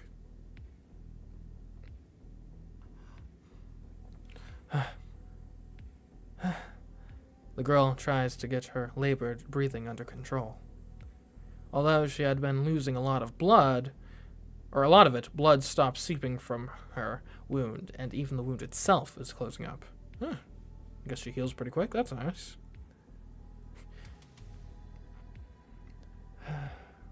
So this is what a truly extraordinary person can do.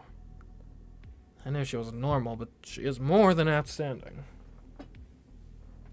In terms of her skills in the fight against Lancer, in terms of the incredible amount of magical energy used for every attack, her body recovering on its own, she is obviously superior to Lancer.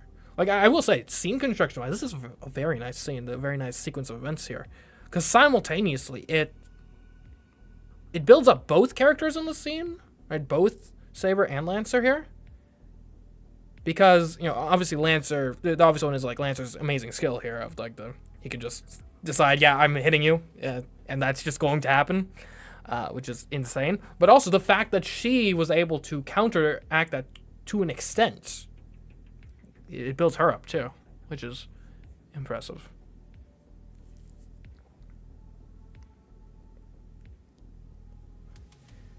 NASA works rely on D&D logic, so luck stat is an actual thing. Oh, interesting. Good to know. Well, that's only up until now. She may be healing even now, but her wounds are deep. If Lancer attacks now, she won't be able to defend herself. And yet, even though he's at an overwhelming advantage, Lancer doesn't move. He audibly grinds his teeth.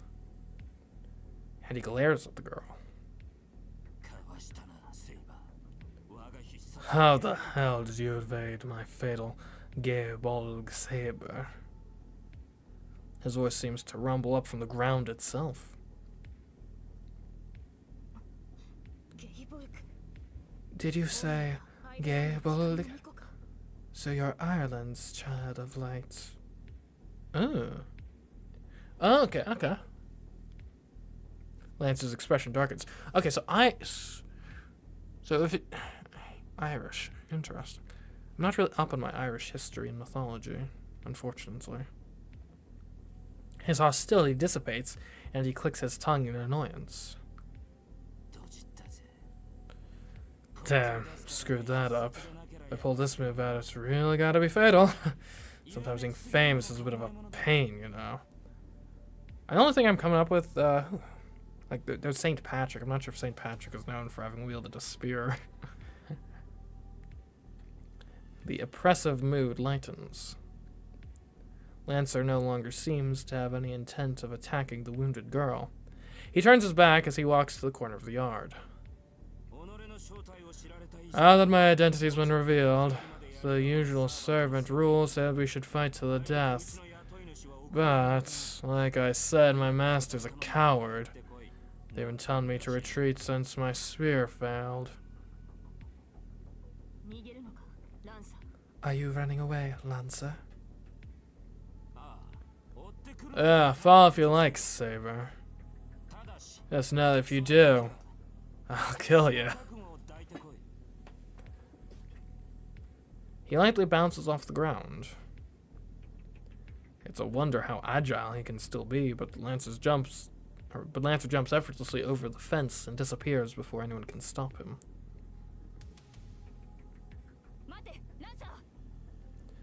Wait, Lancer! Saber, I appreciate your, like, dedication to the cause of, you know, the martial arts and fighting to the death and whatnot. However, in a time like this, perhaps it makes more sense to retreat and regroup. The injured young girl turns and starts running in pursuit. No, please stop that. No, no, no. You've got to be kidding me. I cross the yard as fast as I can. If I don't stop her, she'll go after him and maybe get herself killed. It turns out I don't need to chase after her. She tries to jump over the wall, but the moment she crouches to jump, she doubles over and grabs her chest.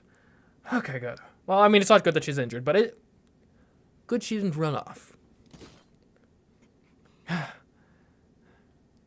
Look, I appreciate the valor, but we need a bit more strategy here.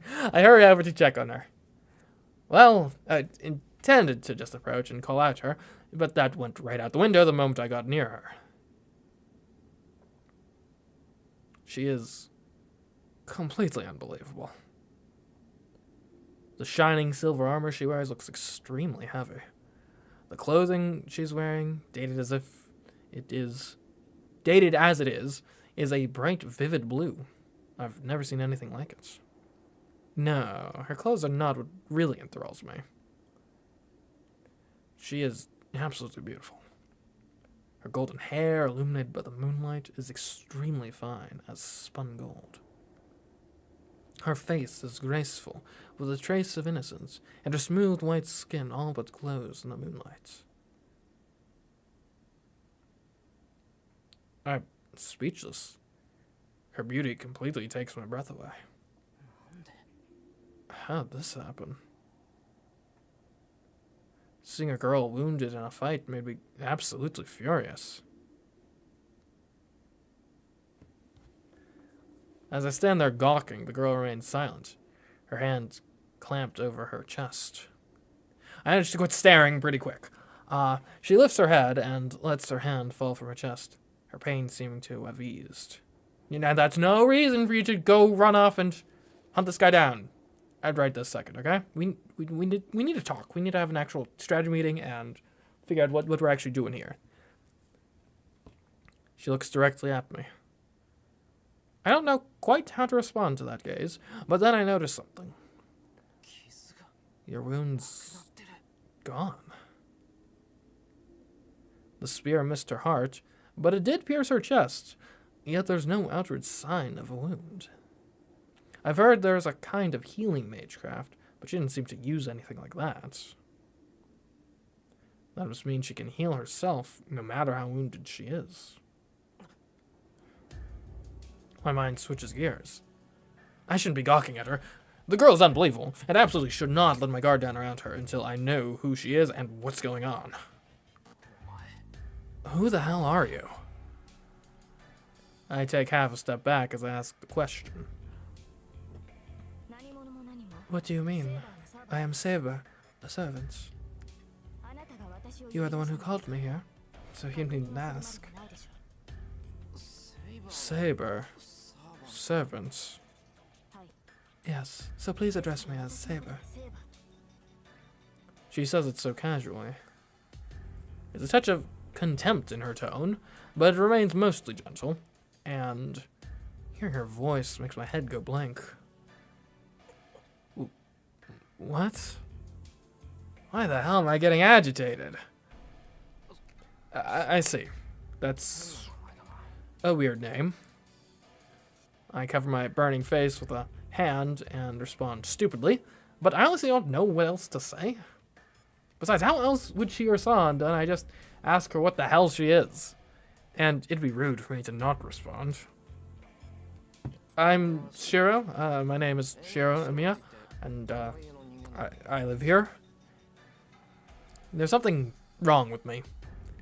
I'm saying the dumbest things. But, well, she did give me her name. It's only polite that I give mine.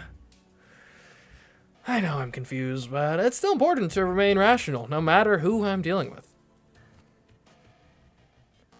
The girl, Saber, just keeps watching me in my confusion. She moves not an inch. Forget all that. That's not what I was asking. Is that, I know very well that you are not a typical master.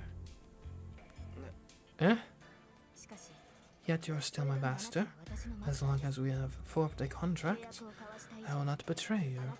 You need not be on your guard around me.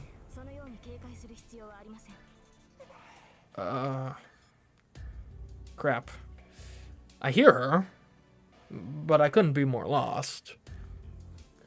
The only thing standing out to me is that she keeps referring to me as master, which is weird because I don't remember summoning any, attractive, apparently amazingly competent female warriors. So,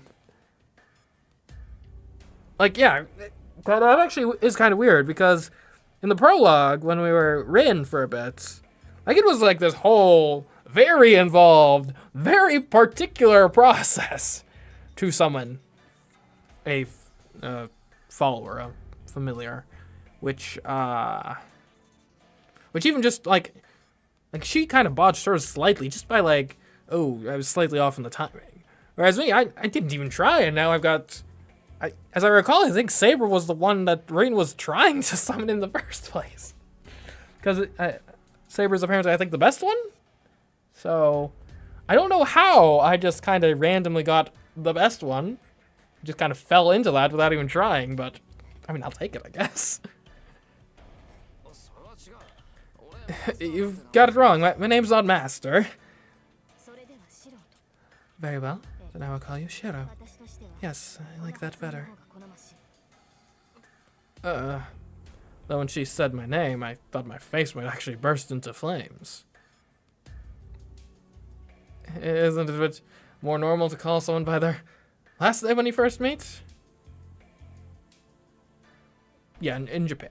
That is the cultural custom, I believe. Wait, why would you choose to dress me like that? No, but the other guy's from, apparently, Ireland. So if she's hails from, like, a Western tradition, then she might not be aware of that custom.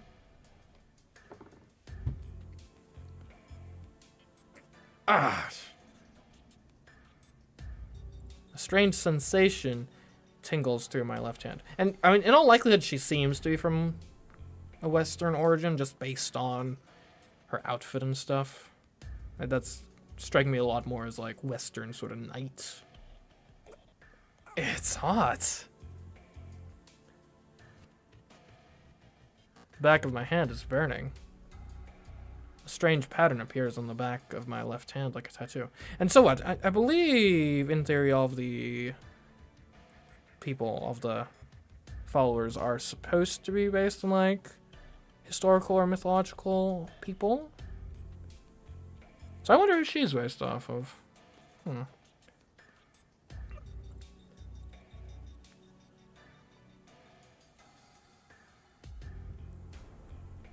What? Those are called command spells, Shiro. There are 3 spells which command a servant's obedience.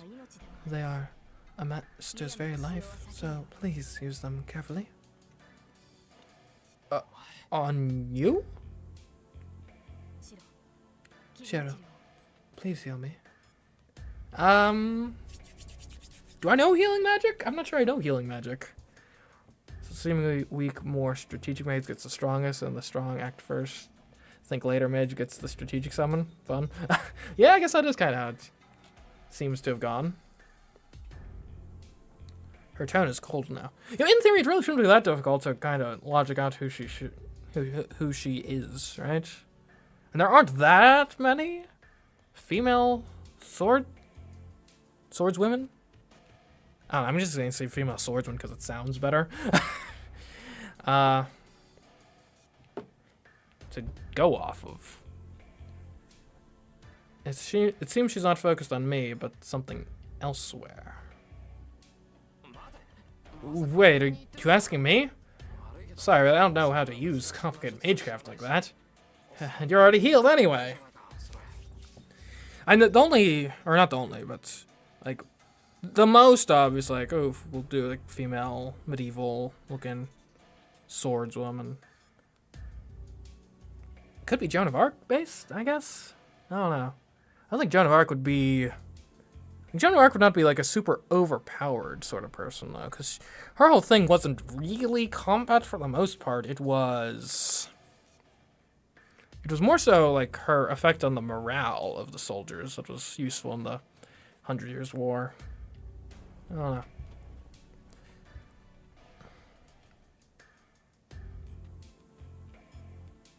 Don't think too hard until it's revealed? Okay. Saber frowns. But I like thinking hard about things. I feel like I've said something that disappoints her. Then I shall face them as is. My regeneration has only repaired the superficial damage, but one more battle shouldn't affect me. One more battle? What do you mean? There are 2 enemies outside. From what I can sense, I'm sure I can defeat them in a few seconds. Huh? Oh no, oh no, oh no, wait, we're at the end of the prologue, chronologically, aren't we? Wait, I'm not even sure, is that good or bad news? Because, like, obviously I've got a certain attachment to Rin, having spent, hours with her in the prologue, and then I don't necessarily want her to die. But simultaneously, right, if we've got Saber here, that by implication means we're in the Grail War now, I believe. And so if we're in the Grail War, then just objectively speaking, killing any of our competitors is an unmitigated good, right? I guess? I don't know, I'm torn. Oh, Saber leaps over the wall effortlessly. Well, I don't get much of a choice in this anyway. Just like Lancer, she makes it look easy. And now I'm just alone in the yard. Enemies outside? I realize what she means as soon as I say it. Wait, are you going to keep fighting? I move without thinking. I run as fast as I can toward the gate.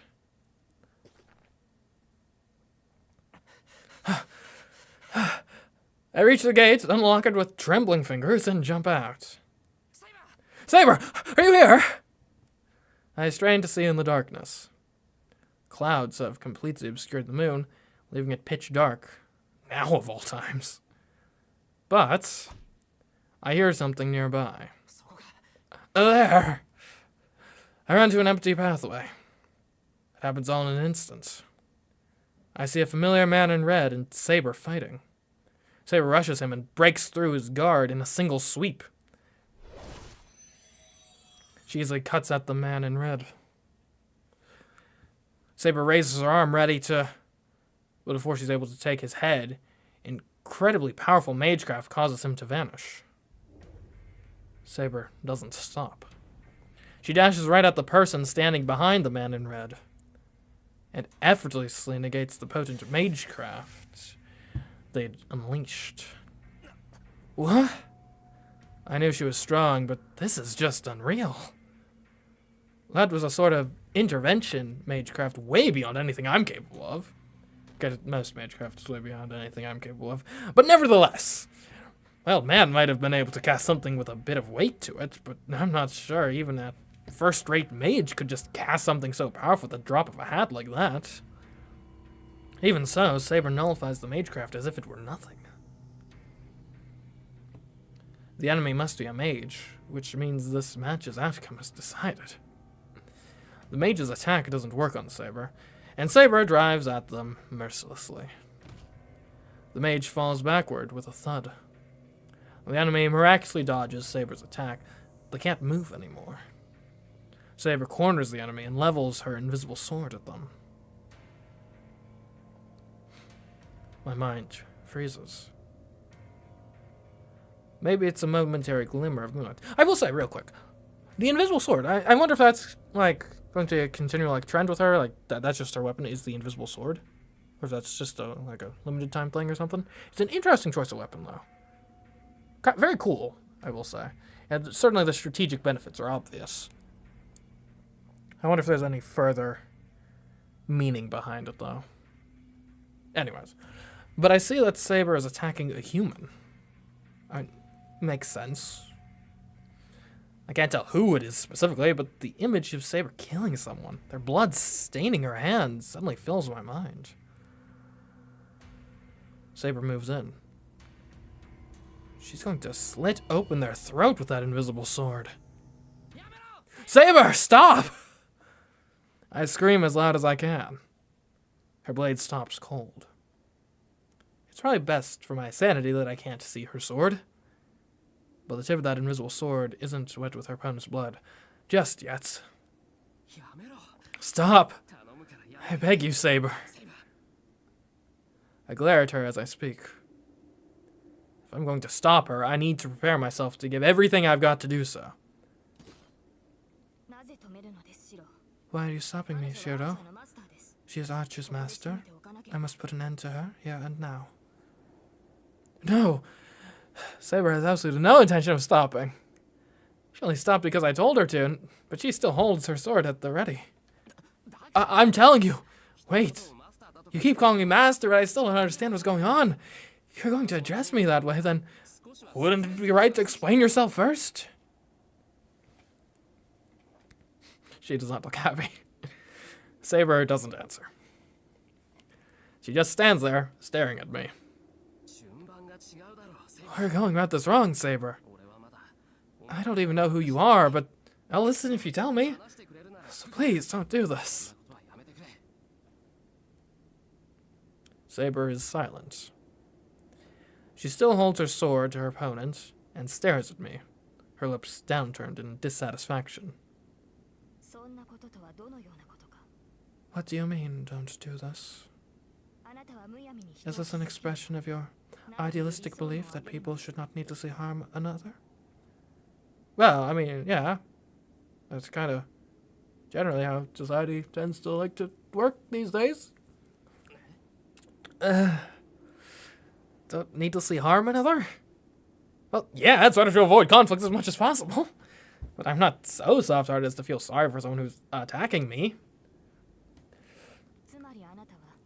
So you're saying that nobody should take the life of another? Even should they be an enemy, correct? I'll not obey such an order. One's enemies must be defeated. If you still wish to stop me, then use your command spell to order me. Oh, Saber, you're putting me in a rock and a hard place here. What even command should I utilize if I use the command spell? I'm suck at you. A girl shouldn't go swinging swords around, especially if she's already hurt. Yeah, call me, I don't know, a bit of a doubter, a negative Nancy or whatever. Somehow I doubt the argument that girls shouldn't be swinging swords around is going to work very well on the girl whose name is literally Saber. I feel like that argument would be DOA. Oh, wait. I don't even know if that's a sword to begin with. Anyway, you shouldn't be doing this. In that moment, Saber's mouth falls open in stunned silence. I don't know how much time passes with her just standing there like that. Does Saber have an Ahoge? Is that the thing that, like, is often going on in... Is that the thing that's often, like, anime of, like, the hair part that's, like, sticks up? Is that what that is? Not super familiar with that term. So, I'm wondering, when Saber here is going to lower her sword? Yeah, okay. The person who'd fallen to the ground speaks up out of nowhere. Saber instinctively grips her sword. Give it up. I would never lower my sword in the face of an enemy. Even though your master is telling you to? Is that so? I didn't know servants, especially sabers, defied their masters. Saber grits her teeth. But she lowers her sword, loosening her grip a bit. She must have put her sword away or something, because she seems suddenly much less hostile. I just realized, wait a minute, did we never actually see Rin die in the prologue? Huh. I was sure she was dead.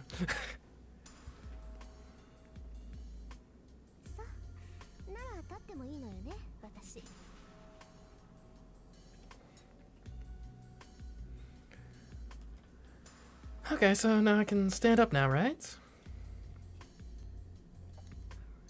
Whoever it was that's been on the ground finally stands. Sure, words may sound sus sometimes. Well, I mean, I don't think in general, like, what he was saying there is, like, I mean, it's just kind of, I guess, somewhat chivalrous, I guess, would be the origin point of that. Like, I don't think that's wrong inherently or anything, but I'm just saying, in this particular instance, where the girl's name is literally Saber, somehow I doubt that she would be persuaded by the argument that she shouldn't be, cutting people down with her sword. Let's see. Whoever it was that's been on the ground finally stands. They act brazen as they pat the dirt from their bottom. Wait a minute. That's... You're Tosaka? Yes, good evening, Emiya. Rin Tosaka replies with the biggest smile on her face. This is unbelievable. I don't know what to think anymore. The way she greets me so casually makes me question whether everything that happened was even real. Well, so you were the one who cast the CMeeCraft earlier. Which makes you... a mage. Well, we're pretty much the same, so I guess there's no sense hiding it anymore. Hearing her be so blunt about it makes me seem like the idiot here. Anyway, let's talk inside. I bet you have no clue what's going on, right, Emiya? As she says that, she walks towards the entrance to my house. Wait, Tosaka!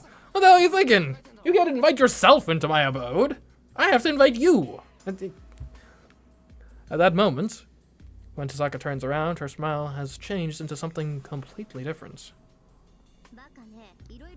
Don't be silly. I'm thinking about a lot of things, and that's why I'm offering to talk. Emiya, I know you're surprised by all the things that just happened, but sometimes you just have to accept certain things or you'll wind up dead. This, by the way, is one of those times. She glares at me, and I can see actual animosity in her eyes.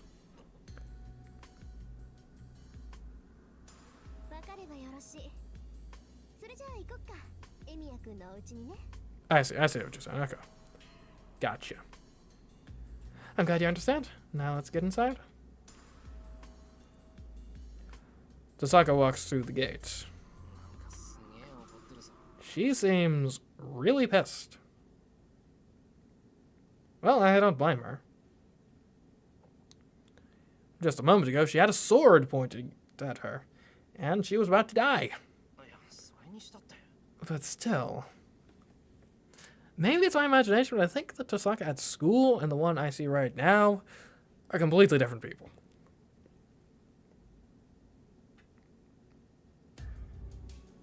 This actually ought to be good. Like, we're what? I think we're somewhere between 8 and 10 hours into this game at this point. I think this... we haven't really had Rin and Emiya have like a proper conversation with each other to this point. Like, it's a brief encounter. Like, way early on, but this will be good to see them talk. And this is just weird as hell. Rin Tosaka, the most popular girl in school, the girl I admire, is walking in front of me. While a blonde girl named Saber, who calls herself a servant, is silently following behind me. Huh. The hallway feels like it's in a different dimension. But I can't stay a coward forever. I may still be in training, but I'm still a mage. Tosaka, who is apparently a fellow mage, is as bold as brass, so I have to hold my ground too, or else I will look stupid. Though I can't really think of anything all that significant here. Like, Saber still following me. She keeps calling me master, and we formed some sort of contract, which probably makes her a kind of familiar. I've heard a familiar is an assistant mages use. Most mages transfer a part of their own body into something else, then use it as their double. But typically they're small animals. Things like cats and dogs are just easier to control. Some mages do use humans, but to do that, they need an incredible amount of magical energy to constantly feed into the human to control them. Doing that would require mages to use over half of their own magical energy just to sustain the familiar, though. So it's not exactly efficient. Familiars are supposed to be tools to help mages, which is why they usually use small animals who can be controlled with minimal effort, and so aren't any burden. At least, that's what I was taught. Huh? Is something the matter, Shira? No, nothing. Saber obviously looks human, and she is clearly superior to her master, that is me. I don't have enough magical energy to restrain someone, let alone the magic circuits to control familiars in the first place. Which means Saber is nothing like a familiar. She called herself a servant. I don't know what she is, but that man named Lancer and the man in red Tasaka has in tow are probably all the same. Which means Tasaka can also be called a master? I've already seen enough of her MageCraft skills. I'm less than a fledgling, but based on what I've seen, Tasaka is probably worth 3 mages. Though there's really not much sense in comparing any mage to someone like me who can only do strengthening. What's clear is that Rin Tasaka is an exceptional mage. In spiritually strong lands, there are mage family lines which oversee a given area. The Amiya family came during Kiritsugu's generation, so our family is essentially outsiders. And that's why I didn't know Tasaka came from a family of mages, and I don't think Tasaka knew I came from one either. There are several mages in this town I don't know about. If that Lancer guy's another mage is familiar too, that means that I've gotten myself in the middle of some sort of fight between mages. Wow, this place is roomier than expected. And the Japanese style of this room is unique. Oh, Amiya, is this the sitting room? I should really just stop thinking for now. Now's the time to pay attention to what Tasaka has to say.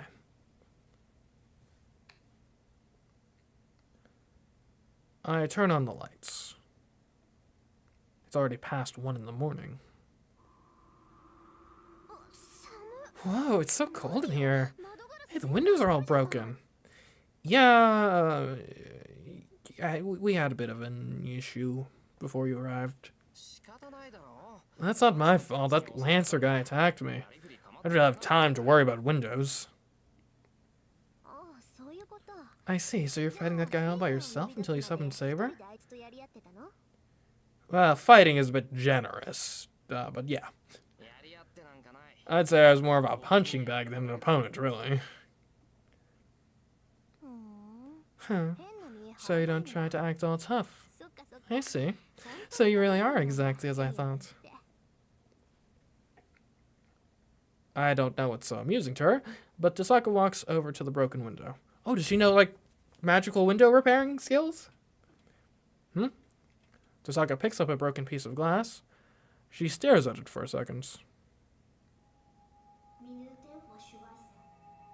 Minuten vor Schweißen? I don't even know what character that is. It looks sort of like a bee. She cuts her fingertip and lets a single drop of blood fall onto the window. What kind of MageCraft is that? The shattered window begins to reassemble itself, returning to its original undamaged state in mere seconds. Tasaka, what did you just do? Just a little demonstration. It's not really fit. Thank you for saving. It's not really fit. Thank you for saving me back there. But I figure I should at least be gracious.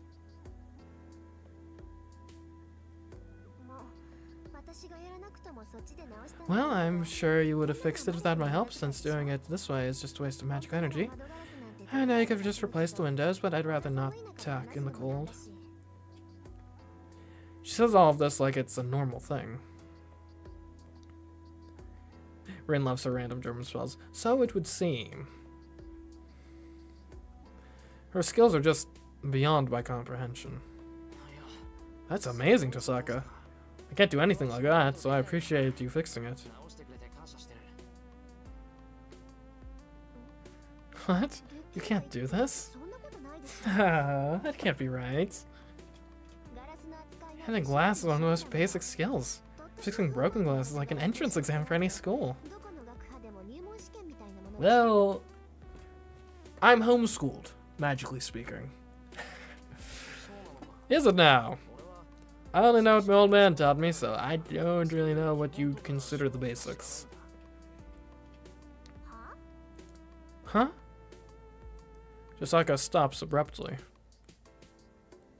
Crap, sounds like I said something I shouldn't have. Wait a minute. Are you telling me you're not even a full-fledged mage with his own workshop to manage? What's a mage workshop? Huh, I don't have a workshop. I mean, I've got a shed. I could maybe use that as a workshop, maybe? Well, actually I have a shed that I use for training, but I think calling that a workshop would just make Josaka angrier. Wait, don't tell me. Do you not know how to handle the 5 great elements or make a magical path? What? What's she going on about? I just nod.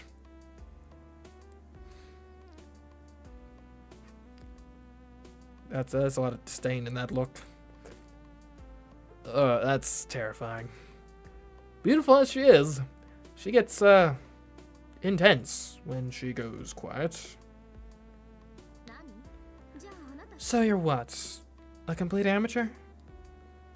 If by that you mean it's not my professional line of work, then yes. Not exactly, no. I can at least do some strengthening magecraft. Strengthen? Kind of useless skill if you ask me. See, you don't know anything else? Hey, it is not useless. You can turn a piece of paper into a shield with that. That breaks after a single strike, but hey, that's one more strike than a normal sheet of paper would give you. Josaka just stares at me. I can also like examine things. Honestly, probably not. Her stare is so intense, I can't help but be vague in my answer. I just don't get how the likes of him would wound up with summoning Saber. Neither do I. Does anyone here have any theories? She sighs, disappointed. Not much care for that. It's not like I've been playing around here.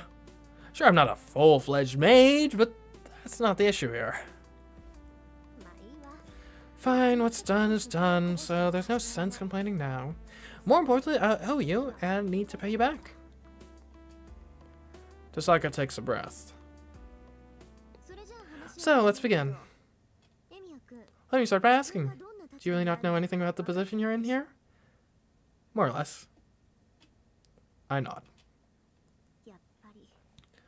I knew it. It was pretty obvious, but I just wanted to check. It would be a waste of time if I explained all of this to someone who knew everything, like a bit of extra mental flab.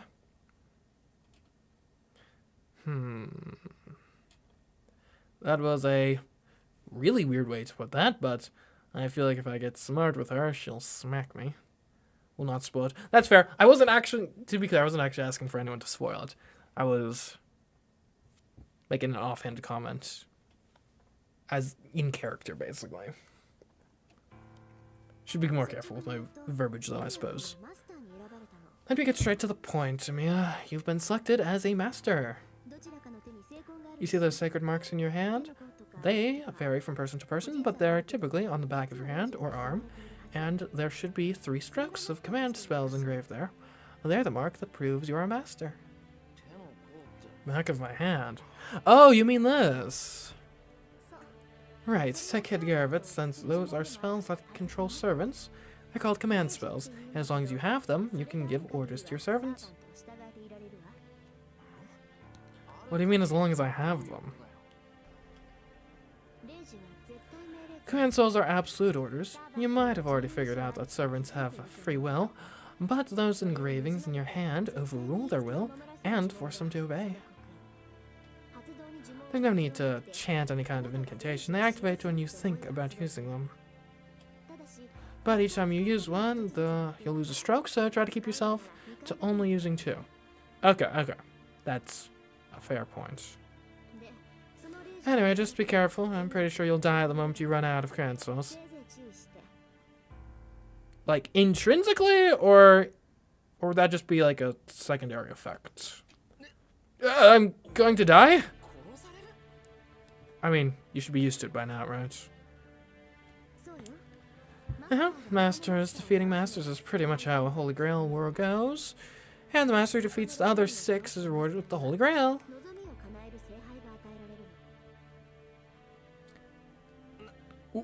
What?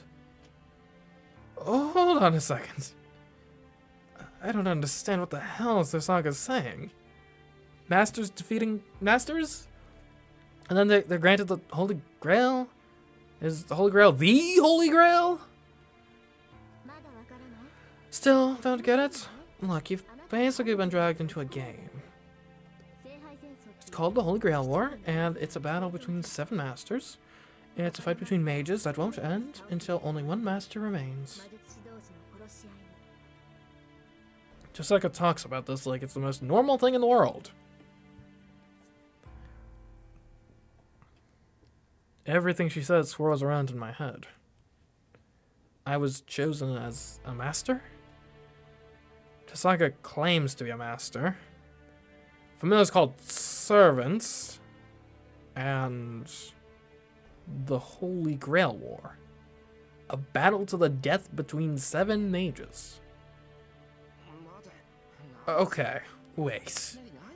What the hell are you talking about? I understand your confusion, but I'm only telling you the truth here. And I'm sure you understand deep down that you're in no position to run away from all this, since you've nearly been killed by a servant not once, but twice. That's, true. That Lancer guy did nearly kill me. Oh, right, you weren't almost killed, you were killed! I'm impressed you managed to come back from that.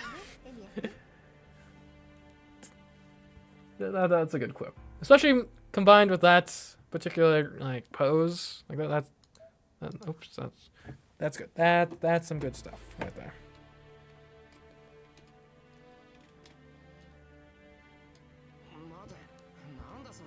Oh, did I accidentally press the rewind button? Okay.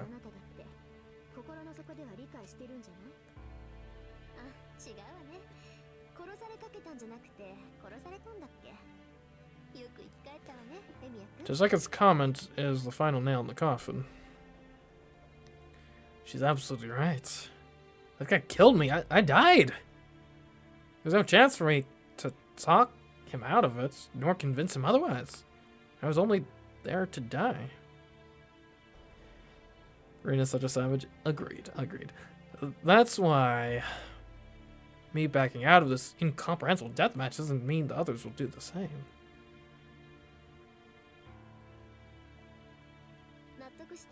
Get it? Okay, I'm going to tell you a bit more.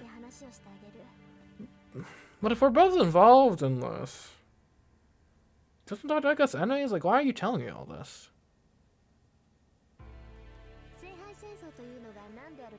I don't know why there's a Holy Grail War in the first place. But what I do know is that every few decades, 7 masters are selected and they are given servants. I'm also one of the chosen masters. That's why I formed a contract with a servant, and you formed one with Saber. Think of a servant as a familiar given to you by the Holy Grail to use to win the Holy Grail War. And as masters, we need to work with our servants to get rid of the other masters. Dozak explains things matter-of-factly, but it feels totally unreal to me. But one thing she mentioned raises a question. Wait, you say Saber is a familiar, but I don't think she is. Familiars are usually cats or birds. Sure, there are some folks who use ghosts, but Saber has a physical body. Plus, she doesn't look like a familiar to me. I glance over at Saber. Hey, Saber. She's been quiet the whole time. Saber looks completely human to me. I know who she is, but she looks to be a girl about the same age as me. Familiar. Well, servants might be in that category, but they're on a different level. See, that girl over there is a ghost liner, considered to be one of the strongest of all familiars. A ghost liner? Is that like the afterlife equivalent of an airliner? Or ocean liner? I'm confused. A ghost liner? So does that mean she really is a ghost? The spirit of a human? Someone who died long ago? The residual thoughts of a person of exceptional ability who remains in this world even after their death? But that doesn't make sense. Ghosts don't possess a physical body. Ghosts can only hurt other ghosts. So how could I, who possesses a body, be killed by a spirit? A ghost, well, they're similar, but Saber will kill you if you keep thinking like that. What? She'd kill? What? Servants are incarnated heroes of the past, so they're kind of spirit, well, beyond humans. Huh? Incarnated heroes of the past. That's right, whether they're from history or the modern world, these spirits of dead legendary heroes are summoned and materialize here. Okay. Well, the role of the master is just to summon them, and the Holy Grail is what helps with materialization. There's no way a mere mage could give spirits form, so we need to run a powerful artifact. Wait a minute, are you saying that a hero from the past is... What? I look at Saber. So she's a hero of the past too? Well, sure, nobody in the modern era would dress like her, but still. But that's impossible. I've never heard of MageCraft like that. Of course not. This is MageCraft. Just think of it as a phenomenon brought by the Holy Grail. Otherwise, there's no way a soul could be recreated as actualized. A recreation of a soul? Does that mean these servants are different than phantoms? Nope. Once something, whether that be humans, an animal, or even machinery, achieves something great, they are removed from the cycle of reincarnation and sublimated into something with a higher rank. Didn't you even learn about that? Wait, what? Okay, hold on. I think I need to read that again to understand what she said. Once something, whether that be humans, an animal, or even machinery, achieve something great, they are removed from the cycle of reincarnation and sublimated into something with a higher rank. Okay. Okay, so, I guess first thing, so apparently this world works on reincarnation rules. Good to know that, good to know. So we're operating on a reincarnation theory of the afterlife, not like a heaven or hell theory or something. But if you achieve greatness, then you like graduate from reincarnation and you're sublimated into something with a higher rank. So is this like... So, I don't... I'm confused. I'm confused. It's advanced reincarnation. Indeed, indeed. So it's a cycle... Like, here's how I'm imagining this, right? So there is an afterlife of sorts, whatever the sublimated into a higher rank is. You can, like, become the higher rank of existence. But in order to do that, you need to achieve greatness.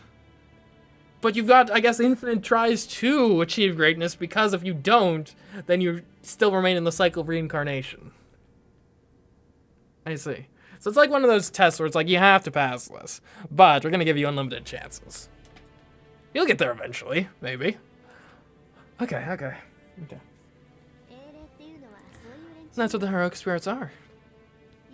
Put another way, they're kind of like pseudo-gods, who are all worshipped in some way or another. Okay, so it's reincarnation, but if you do good enough in one of your reincarnations, you graduate to godhood. Or it's something sort of like godhood, at least. Somewhat analogous. Okay, that... I think I understand now. Seances, mediums, and other common magecraft that deals with spirits just borrows from the spirit's powers to perform miracles. But servants are heroic spirits themselves, used as familiars.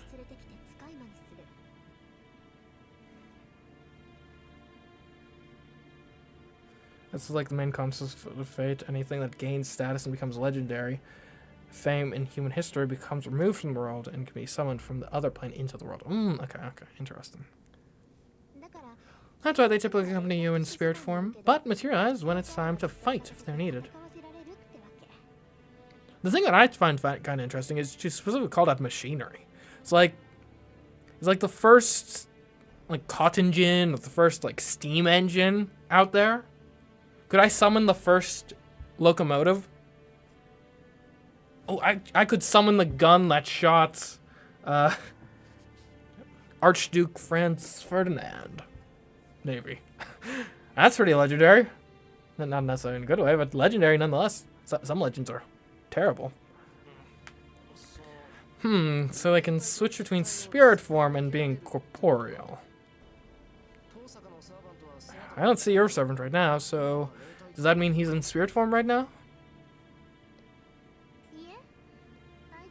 Oh, Voyager Space Probe, for example. Okay. Gotcha. No, he's healing his wound in my compound summoning circle right now. About that, should I have a summoning circle?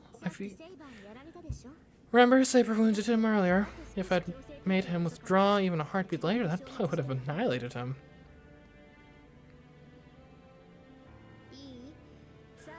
Listen, only servants in spirit form can defeat other servants in spirit form. We can attack them when they're materialized, so we might be able to defeat them like that. But you've noticed all the servants are monstrously strong, right? That's why we should leave the monsters to deal with the monsters, while masters hang back and serve as support. So it's like Pokemon. Tasaka's explanation ticks me off. I don't know what the other servants are like, but calling servants monsters doesn't feel like a fair description of Saber. Doesn't feel like a fair description of one so fair.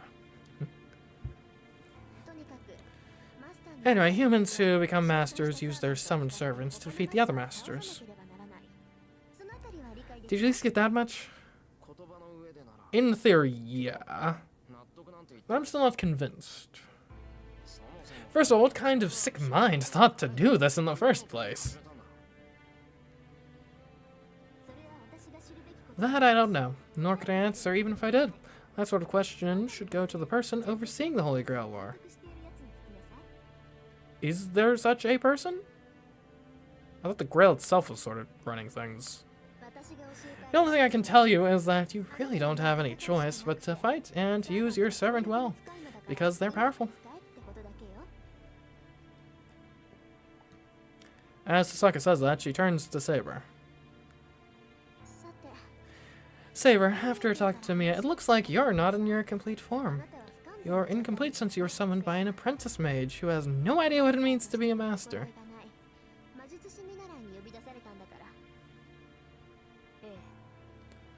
Yes, you are correct that I am not in my complete form. Shiro does not have enough magical energy to fully materialize me, which means reverting to spirit form and replenishing magical energies are difficult. I'm sorry your situation's worse than I expected. I didn't think you'd be so honest with me about it. I was actually just kind of subtly trying to find out your weakness.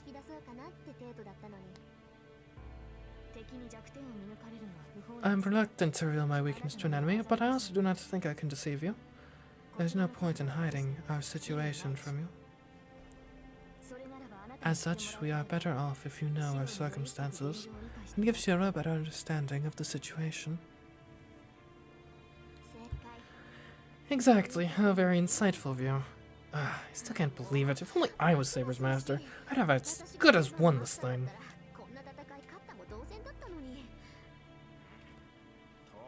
Tasaka, are you saying I'm not fit to be our master? Obviously not, you freaking sham. Those parts of the sentence don't go together. Obviously not, but yes. Oh, anyone with a heart might have softened that blow a bit. Oh wait, or is she saying obviously I... Okay, I think I misunderstood that.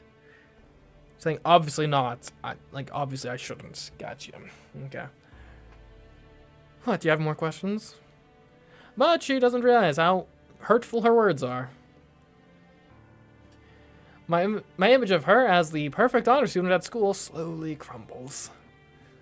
Yes, they sure was right about her. She's fiendishly relentless. Okay, now that we're at a good spot, let's get going. To where? Specifically. Tosaka announces this curtly. But it's kind of weird. What? Go? Where? I told you we're going to see the guy who knows all about the game. The Holy Grail War you got roped into. You know why it happens, right? Oh, there is just like a guy. Oh. Yeah, I'm going to go talk to the manager. I've got a few questions about this thing. Yeah, of course, but where are we going? It's already late and it's too far. It's fine, he's just in the next town over. And we can get back home before dawn. Plus, tomorrow's Sunday, so it doesn't matter if we're up late. Next town over before dawn? You and I have a very different definition of close. That's not the issue here. So much has happened today, and I'm utterly exhausted. I just want to rest and organize my thoughts. What, you don't want to go? Fine by me, but what about you, Saber? For some reason, Tosaka's asking Saber's opinion. Wait, Saber's got nothing to do with this. Don't push her.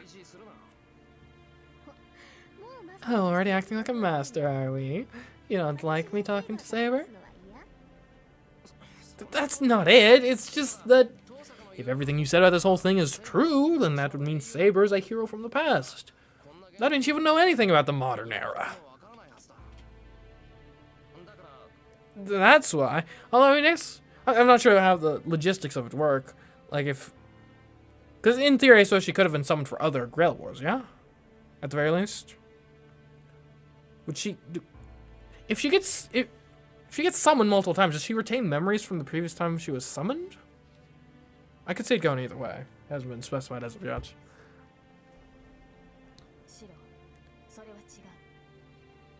Shiro, you are incorrect. Servants can adapt to any time as long as they are summoned in a human world. So I'm very aware of this age. Oh, are you? Okay. Quiz time! Do you know what a Microsoft is? Have you ever heard of the F-13? Eh? You are?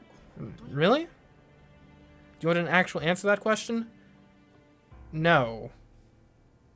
No. Sorry, I just talk. Like, I state my thoughts aloud. That doesn't necessarily mean I'm asking the audience for answers. I just think it's more fun from, and who knows, maybe I'm wrong. I think it's more fun from a viewing perspective if, like, you hear the thoughts and questions that are in my mind as I'm going through the game.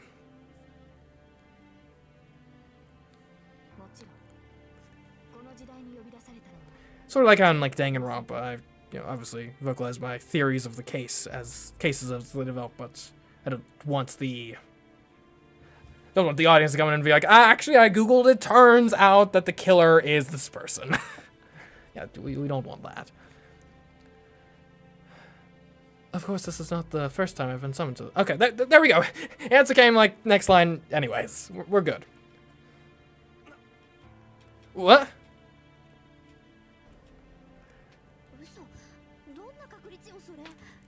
Seriously? What are the odds? Oh, hey, Tosaka's surprised too. That must mean that what Saber said is at least somewhat unusual. Shiro, I agree with her. You lack knowledge as master, and your contracted servant. As your contracted servant, I would prefer that you be stronger. Ah, and these guys are really hurtful. Saber silently stares at me. Saber learned savagery. Yes, Rin seems to be rubbing off on her already. The look on her face tells me she's saying this for my sake, not for her own safety. Fine. Guess I have to go, don't I? So where is this place, Tasaka? We can still get back here from there, right? Of course we can. Our destination is Kodomine Church. Or is it Kurtomine Church? Whatever. Just in the next town. That's where the sham priest, the one who oversees this whole battle, lives. Tosaka flashes a mischievous grin. It's the look of someone who's enjoying teasing me, since I have no clue what's going on. At least, that's what I think. I'm starting to believe Tosaka has a really nasty side.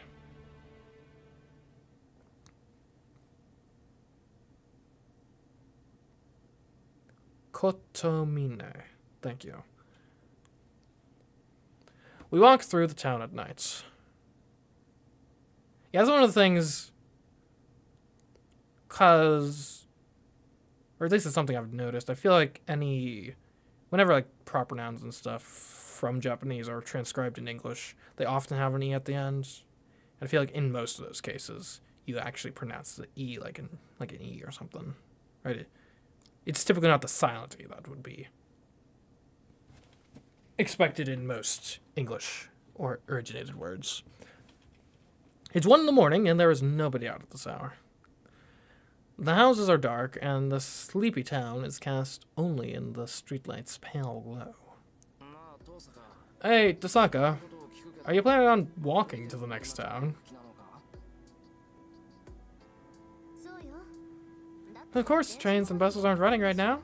Sometimes a nighttime stroll is kind of nice. Okay, surely though, I mean, if the transit isn't running right now, I mean, I guess we can walk. But I feel like we'd probably arrive at like just about the same time if we just waited for the transit to start up again. Okay, but I just want to make sure. Do you know how long that walk will take? About an hour, right? If it gets too late, we can just grab a taxi on our way back. Okay, an hour. Okay, I suppose that's fair then. I don't have that kind of money. And my point is more about whether it's safe for a girl to walk around at this hour. You know, it's been dangerous recently. I don't want to be responsible if something happens to you.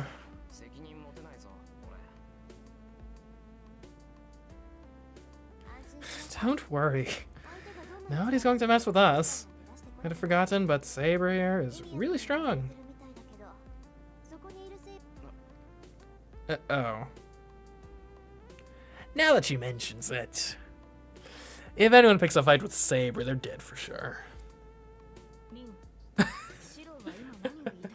don't know why, but I find the raincoat kind of funny. Rin, what did Shira mean by what he said earlier? I don't quite understand. Yeah, he really misunderstood the situation. Also, he's an idiot.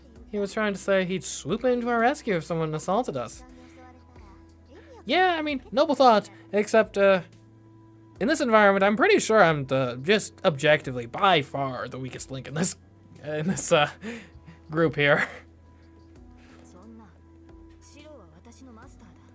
That cannot be right. Shira's my master.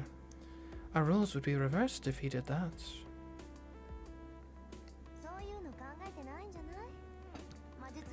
Yeah, he's probably not thinking about anything like that.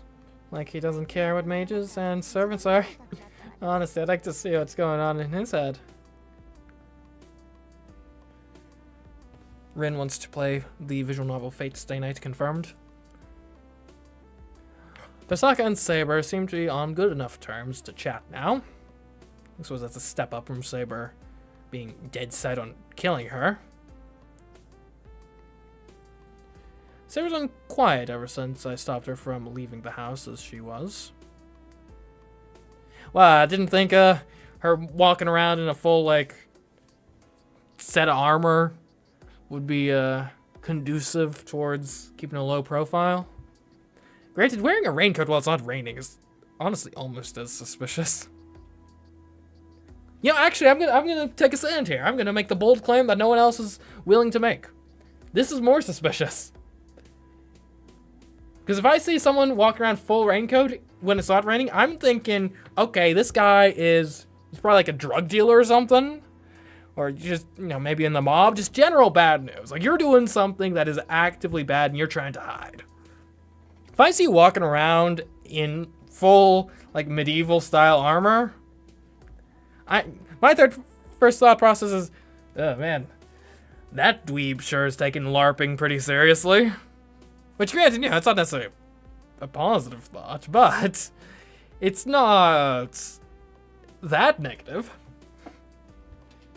Or who knows? If anything, I might be, I might more so say, oh, good for them, living their best life, having the confidence to go out there and wear full armor and whatnot. There are some, like, fashion trend styles from, like, ye olden time that I really do kind of think would be nice if they made a comeback. Like, how cool would it be if, like, cloaks made a comeback? We need to bring cloaks back. Make cloaks great again. Let's do it. Or capes. Anyways. She flat refused to take off her armor, so I made her wear a raincoat, and she's been quiet ever since. Now she's just following me, and only speaks to Saka. I suppose I disrespected her honor as a knight by making her cover up her armor. Huh? Where are you going, Emiya? Well, that's the wrong way. We need to go to the bridge, right? Shortcuts? I feel a little awkward walking right beside her, so I walk a little faster and took the side path.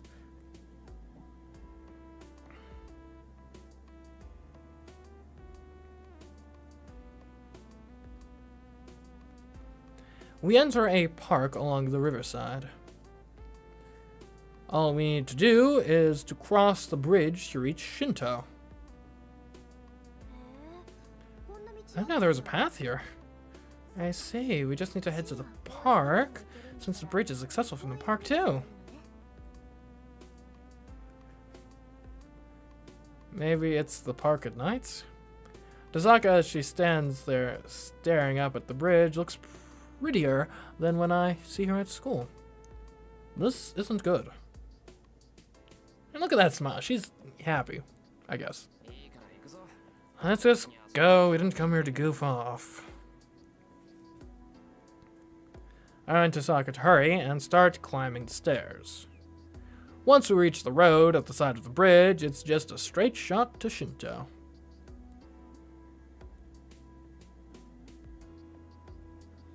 There is nobody on the bridge. Not surprising, since the bridge isn't exactly busy even during the day. People tend to take the bus or train to get to the next town, so the pedestrian bridge doesn't see much use. It's a pretty good distance, and the bridge itself seems a little unsteady, so people might worry it could collapse at any time.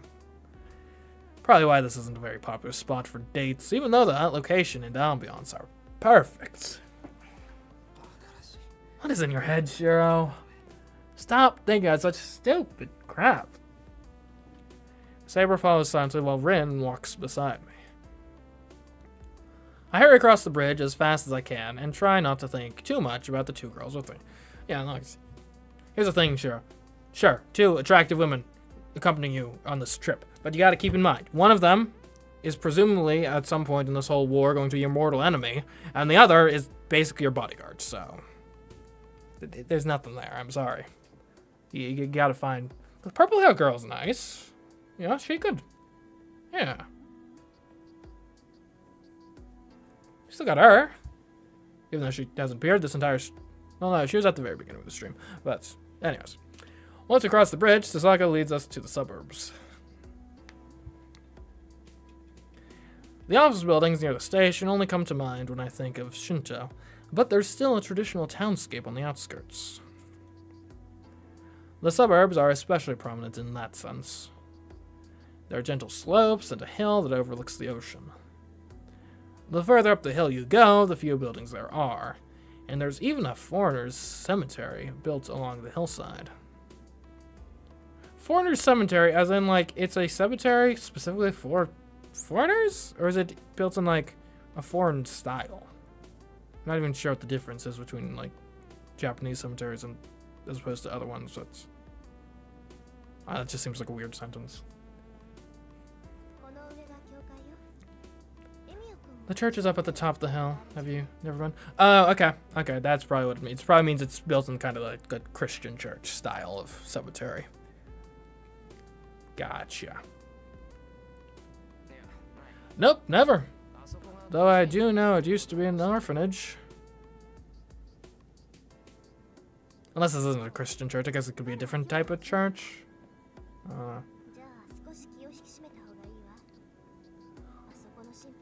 I see. If this is your first time, you might want to brace yourself. The church's priest isn't exactly the easiest man to deal with. I look up and see a shadow that must be a building on top of the hill. A church atop a hill. Never imagined a circumstance like this is what would bring me to God's house. Oh, yeah, okay. Now that you mention that, that makes sense. That makes a lot of sense. I didn't know that, but now that you mentioned that, it brings like the pieces together. Like, oh, that's why. Okay. Because it's like I didn't know, but I think I knew everything I needed to know, if that makes sense. Yep, it's a Christian church, that's for certain. Whoa, this is amazing. Which makes sense. I'm not aware of another religion that uses the term church specifically for their houses of worship. Like, I think that's a pretty Christian term. It could be something I'm unaware of, but like, typically the terms are, I think, pretty independent, right?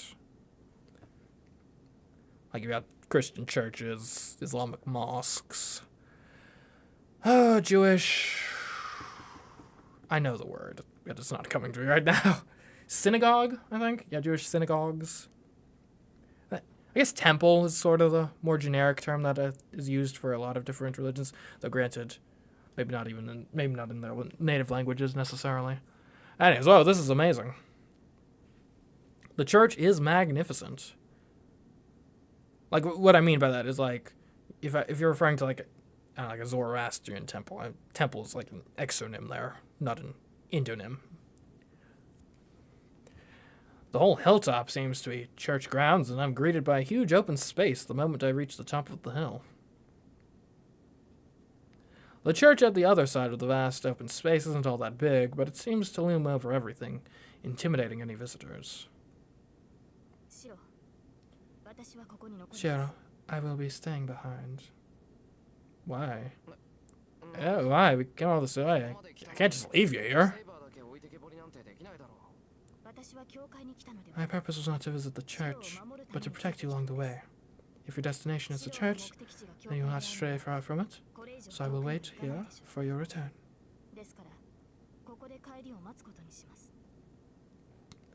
Saber is frank in her response. I can't see her budging at this point, so I decide to respect her decision. Alright, then I'll be back. Yes, and do not let your guard down, no matter who you are dealing with, Master.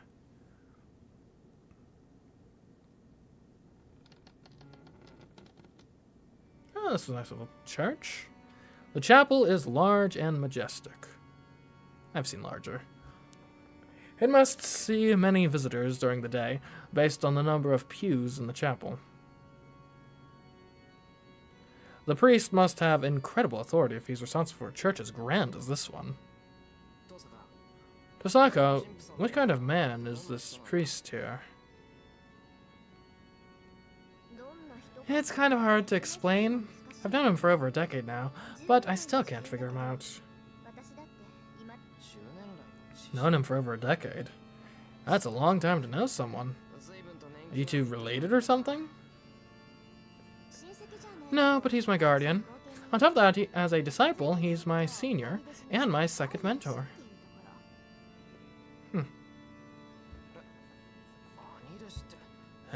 Senior? Disciple? As a mage?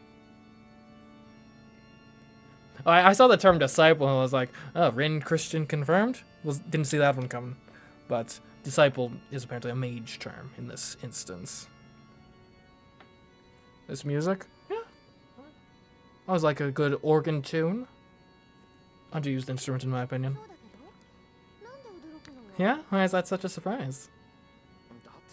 He's a priest, right? Aren't priests forbidden from using magecraft? Now, do you actually have any like information to base that off of, or is that just your prejudice talking? Mages and churches have never mixed well. Where do you think all the miracles come from, dude? Jeez. Like, I bet you go back far enough, I'm sure Jesus was probably a mage, yeah?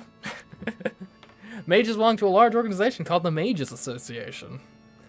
But there's also a hidden group operating in the shadow of the most widespread religion.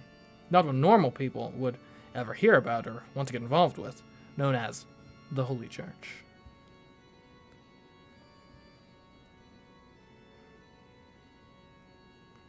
The two have nothing in common. They may have a sort of surface alliance, but they're constantly trying to kill each other given half a chance. The Church loathes heretics. They are to eliminate anything inhuman in the world, including users of magecraft. In the Church's eyes, only saints are permitted to perform miracles. All other human miracles are heresy. Okay. There are no exceptions, even for those within the Church. The higher the position one is in within the Church, the more they are forbidden from the impurity of magecraft. It goes without saying that the more blessings someone receives from God, especially someone who is in charge of a church like this, the further the distance they should take from magecraft. Actually, I didn't know the priest here was on our side. Yeah, he's the one supervising the Holy Grail War, so he is definitely an agent. Well, whether he's ever actually received any blessings from God is an open question. Dosaga's footsteps echo as she walks toward the altar. I'm not sure whether you're supposed to be walking around here without a priest, but it is pretty late. The priest wouldn't be in the chapel at this hour. I guess he'd be in his private room out back. Huh. So what's the priest's name? I think you said Kotomi or something earlier?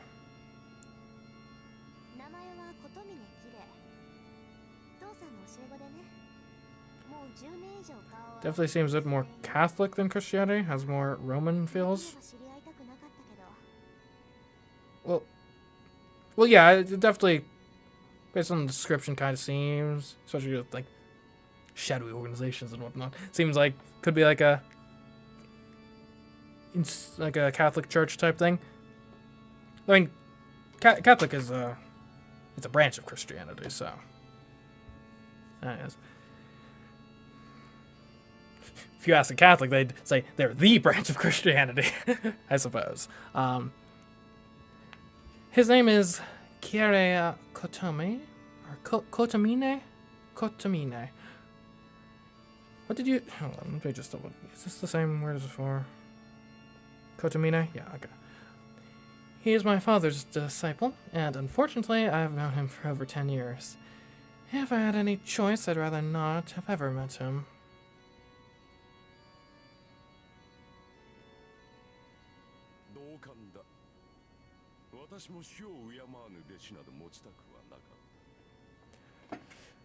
I assure you the feeling is mutual. I never wished for a pupil who refuses to respect her mentor. Church hates magecraft, but they also use magecraft. They're just called miracles.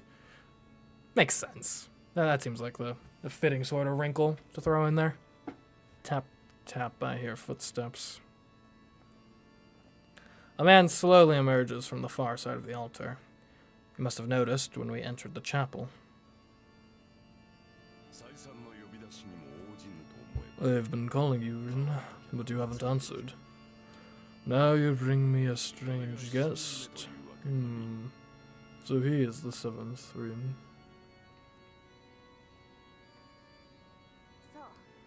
Right, he's a mage, apparently. But he's a complete amateur. It's frustrating as hell.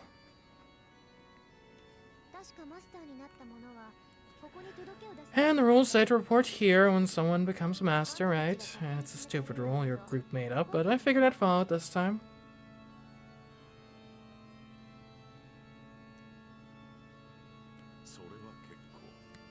How commendable of you. Well then, I must thank this young man. For what? The priest slowly looks me over.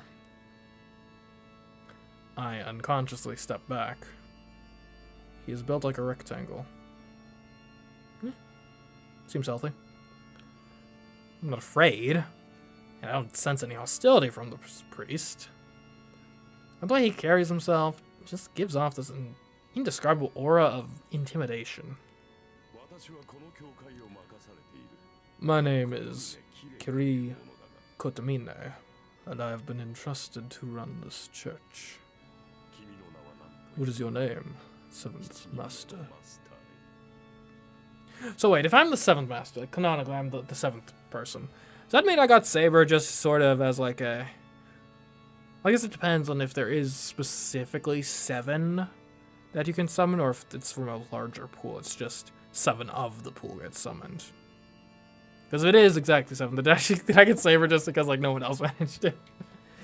It was like well, she's the last one left, so there you go. You get the best one because no one else managed to draw her.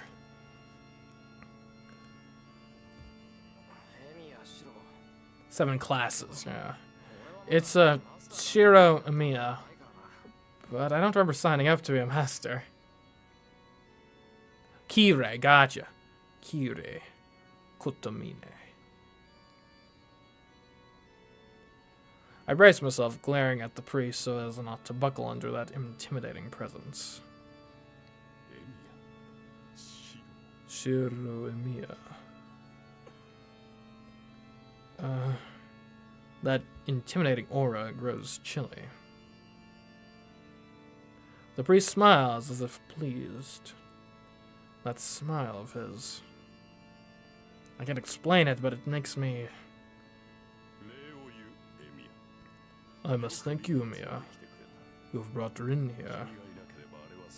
If it wasn't for you, she would never have set foot in this church. The priest makes his way to the altar. Dosaka, on the other hand, just looks bored as she moves away from the altar and comes to stand next to me. Then let us begin, Shiro Emiya. You are Saber's master, correct? That's not entirely true. I did form a contract with Saber, but I have no idea what the hell Masters and Holy Grail Wars are. If proper mages are the only ones who can be masters, then you should pick a different master. I see. This is a pity. Does he really know nothing, Green? I told you, he is a complete novice. You'll need to teach him from the ground up. You're good at pushing people like that, aren't you? Dosaka practically pawns me off on the priest, still looking bored. Oh, I see. So that's your plan. Very well. This is the first time you have depended on me for anything. It seems I cannot thank Shiro Emiya enough for bringing me this opportunity. The more I hear them talk, the more uneasy I get. First, let me address some of your misconceptions. Listen to me, Shiro Emiya. The role of a master isn't something you can simply pass on to someone else. Nor is it something that after you have been chosen, you can simply quit. Once command spells are engraved on one's hand, there is no means by which they can resign from being a master, regardless of who they might be. I can't quit? Why not? Command spells are sacred marks. They're a trial placed upon masters. You can't simply forfeit because it's inconvenient. You will not be released from its pain unless the Holy Grail is obtained. Okay. If you want to resign from being a master, the only thing you can do is obtain the Holy Grail and have your wish granted. Do this, and everything can go back to normal for you. Shiro Emiya. anything you desire. Even ridding yourself of the impure mud within you is possible. Why, even starting over entirely is possible. Wait a minute, hold on a second. Wait. Okay, so this is a visual novel. I'm pretty sure there's multiple routes in it. If only because when I was in like the settings thing, there was a button I could press that was like endings. So it implied there's multiple endings. Is this like a rare instance where there's actually an in-universe explanation of like restarting and doing different routes? Like canonically, if once you finish and you want to go back and do a different route, are you canonically wishing on the Grail of like, I want to go over and start over this again? That's kind of cool. I always think it's fun when video games include explanations for mechanics that a lot of other similar situated games just brush off of like, well, it's a video game. What did you expect? We got mechanics. Deal with it. And so you should desire it. Should the time come, you will be grateful for your luck in being chosen as a master. If you wish to be rid of those unseen burned scars you have, you simply have to accept that sacred mark. Unseen burn scars. Interesting wording. What? I feel faint. The priest's words don't make any sense. The more I listen, the more I'm confused. Yet his words permeate in my mind, staining me like blood. Kire, don't be so obtuse. I just asked you to explain the rules to him. I never asked you to open up old wounds.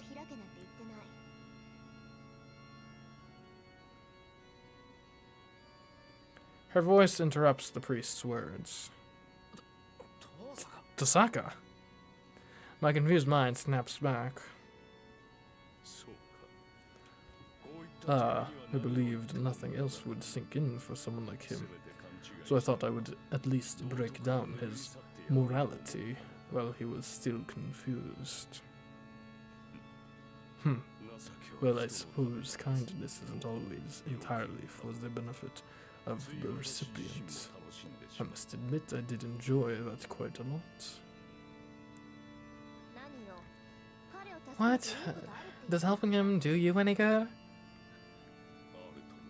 Of course. Helping people means saving yourself in the end.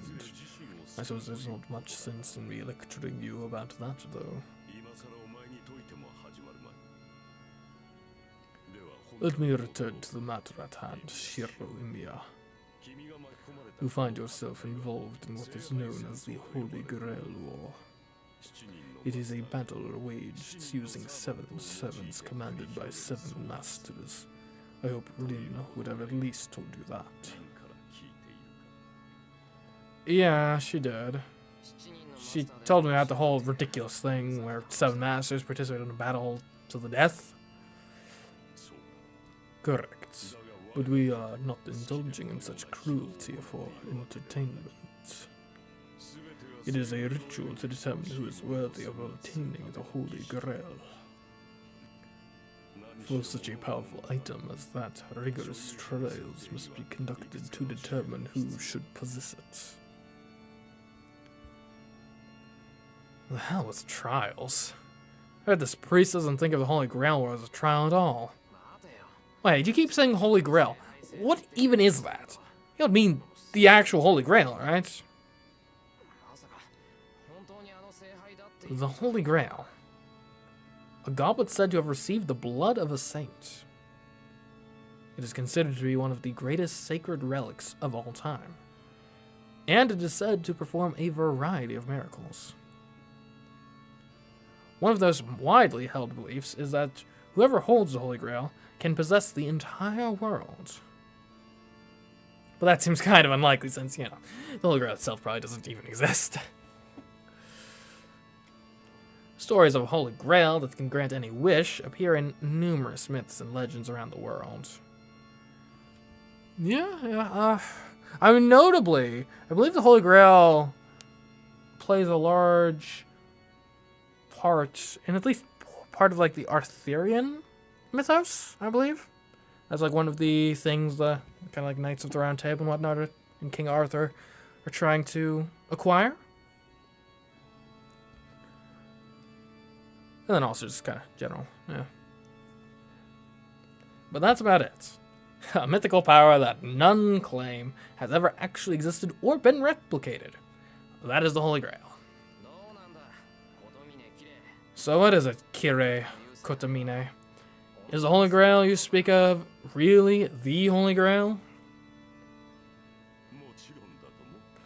Of course it is. The Holy Grail that appears in this town is real. If you want proof, the appearance of these servants themselves is a miracle, isn't it? True. I would not have been able to summon Saber by my own power. And certainly not maintain her, so... Summoning heroic spirits from the past and utilizing them. It is a miracle close enough to the resurrection of the dead that it could be considered magic. A holy grail of such power must in turn grant its own limitless power. When considering the truth of how powerful it is, its authenticity hardly matters. So what he's saying is that as long as the object possesses power that surpasses the real thing, it doesn't matter whether it's real or fake. Fine, let's assume it's really a Holy Grail. Then why would something like the Holy Grail War need to happen? If the Holy Grail exists, we shouldn't be killing each other over it. Something so amazing should be shared. A reasonable opinion, however not an option we have the luxury of. Only one can obtain the Holy Grail. We cannot ourselves choose who. That's for the Grail to decide.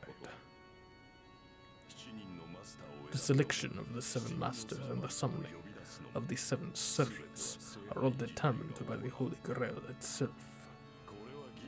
I mentioned that this was a ritual. The Holy Grail selects those who are worthy of possessing it, and then each against the other to select the soul bearer.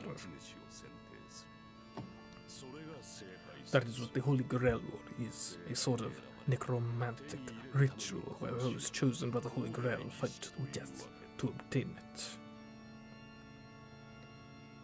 He's so matter-of-fact about it all. I have no response, so I just stare at my left hand. There's an inscription on my hand, a mark these two call a command spell. As long as I have this mark, I'm told I can't quit being a master. That still doesn't make sense. Just because only one person can be selected, there's no reason for all the other masters to die. Huh. Wait a minute, you don't actually have to kill them, Amiya. Ritual doesn't require that you kill the masters. Oh, really? Huh. Well, forgive me for not being aware of this detail when everyone else has referred to this as like a death game, where people are dying. Huh? But you said it's a battle to the death. Even Kotomine said that. I suppose that explains. Because, yeah, I was wondering, why is she even helping me if one of us is just going to have to kill the other at some point anyway? You do kill each other. So is Rin mistaken? Kire, shush. Okay, so the Holy Grail here is in spirit form. It's not tangible as an object. It needs to be summoned in a special ritual, kind of like a seance. Summoning it can be done just by us mages, but as long as it's in spirit form, we can't touch it. Do you understand what that means? We need to give it material form, I suppose. I do. Only spirit forms can touch other spirit forms. Oh, or we just use our familiars. Yeah, that would make sense too. Oh, so that's why you need servants. Exactly. To put it in simple terms, the goal in the Holy Grail War is for you to eliminate all the servants other than your own. There's no rule that you have to kill masters. Okay. Okay, I suppose it's probably then just, though, Pragmatically speaking, though, because the masters are going to be much easier targets, it devolves into you kill the masters. Because if you kill the master, then I believe that would probably then take the servant out by proxy. Okay, good to know, good to know. Why didn't they tell me that earlier? Honestly, Tasaka and that priest both are pretty wicked. But that's a relief. It means Tasaka won't have to die, even if I do join the Holy Grail War. I suppose that is one way to look about it.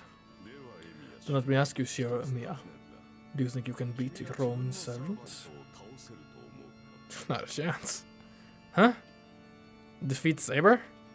Of course not. Besides, Magecraft is useless against her, and she's insanely strong with her sword. Then one more question for you, though it may be a trifling one. Do you think yourself superior to your servants? In what sense? In terms of general aptitude? No. In terms of physical prowess and combat ability? No. In terms of knowledge and wisdom? Probably not. Yeah, I'm searching for a metric by which I could say yes. I got you. In terms of having a Y chromosome. Yeah. That one I got her on. What? What the hell is he asking this? I can't beat Saber, so there's no way I'm better than her. My answer to both those questions is that I'm weaker than my servants. Oh. Now you get it. Servants have enough trouble defeating other servants. So what could you do? It's simple, really. A servant cannot exist without their master. No matter how powerful the servant, they will disappear once the master is killed. Which means... Now I get it. Nobody would make things harder for themselves. If someone wanted to make sure they won, killing the master would be the much easier path. Yeah, I get it now. It's easier to defeat the master than the servant. Let me ask you this then. If the servant is defeated first, is their master no longer a master? If servants are the only ones who can touch the Holy Grail, then a master who lost their servant becomes obsolete, right? No. As long as the command spell remains, they have the right to remain a master. A master is simply a mage who can make a contract with a servant. As long as they have a command spell, they can form contracts with as many servants as they want. Oh, that's interesting.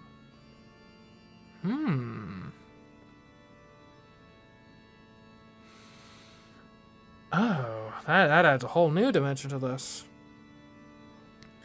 So the servants are not only, extremely powerful, they're also fundamentally disposable.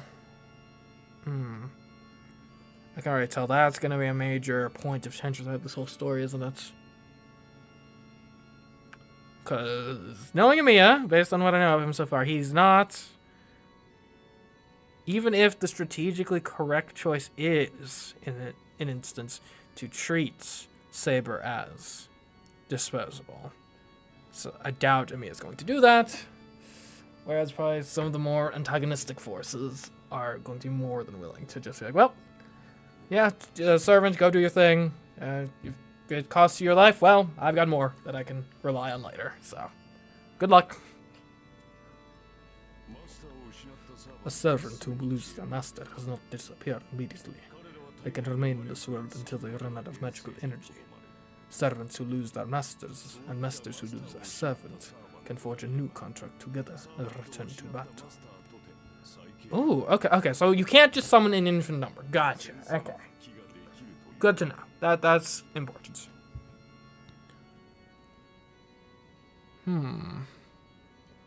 Oh, but if your servant were to die in battle, one potential remedy is you could try to kill another master, I guess, and then commandeer their servant. Interesting. Which is why masters seek to kill other masters. Allowing others to live may pose a greater risk later on. Then, what if you use up your command spells? That means you can't form another contract with another servant, and the servant who gets freed will pair up with another master. I guess he didn't clarify. Do you need to already not have... Like, can you only have one servant at a time? Wait, that's... You're correct. If you use up all your command spells, you won't be freed from your duties as a master. Although it is hard to believe any mage relates to command spells, since each can perform extremely powerful magecraft. And were there to be such a master, there would be a fool as well as a coward. The priest laughs as if he can see right through me. This is starting to get to me. The priest's tone is provoking. Do you understand now?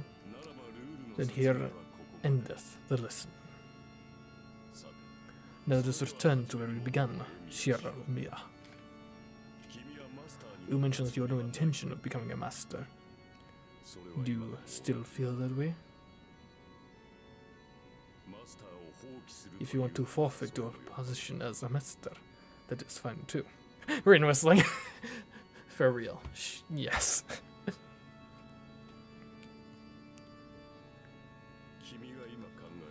As you have just pointed out, you can use up your command spells to terminate your contract with Saver. Should you choose to do so, I'll guarantee your safety until the Holy Grail War ends. What? Hold on a minute. Why the hell would you need to guarantee my safety? I can protect myself.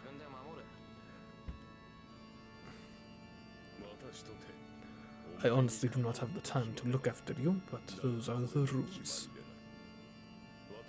I've been assigned to oversee the repeating Holy Grail War. This repeating Holy Grail War. Thus, I must ensure the sacrifices made during the Holy Grail War be kept to a minimum.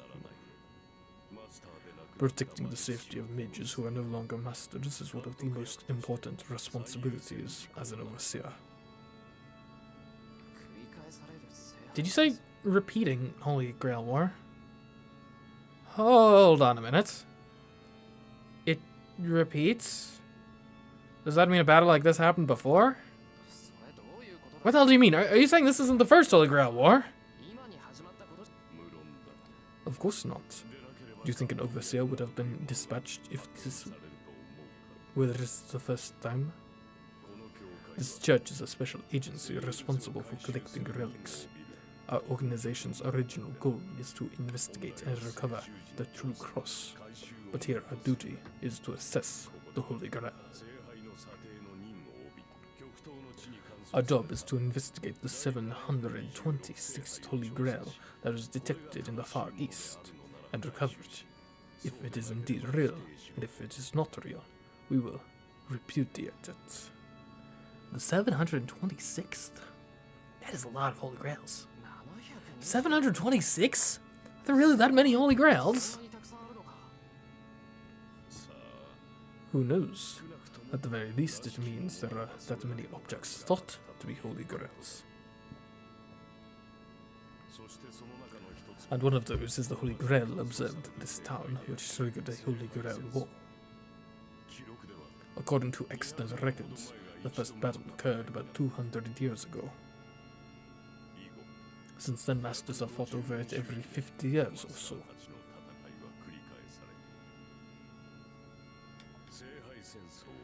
This will be the 5th Holy Grail War. The last one happened about 10 years ago, so this is the shortest cycle yet.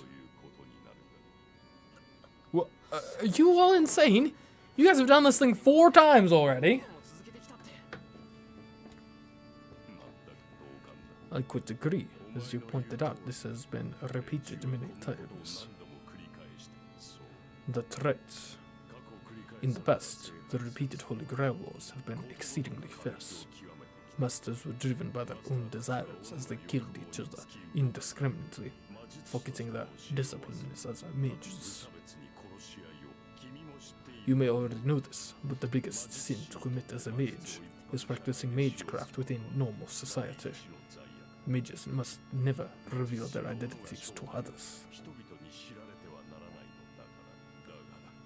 But the masters of the past broke that law. The Mages Association finally dispatched an overseer to crack down on the masters like them, but that system was only put in place by the time of the Third Holy Grail War. And that first overseer was my father. Does that make sense now, my boy? Yeah, I get that, an overseer is needed. But based on what you just said, this Holy Grail War is fundamentally a bad thing, right?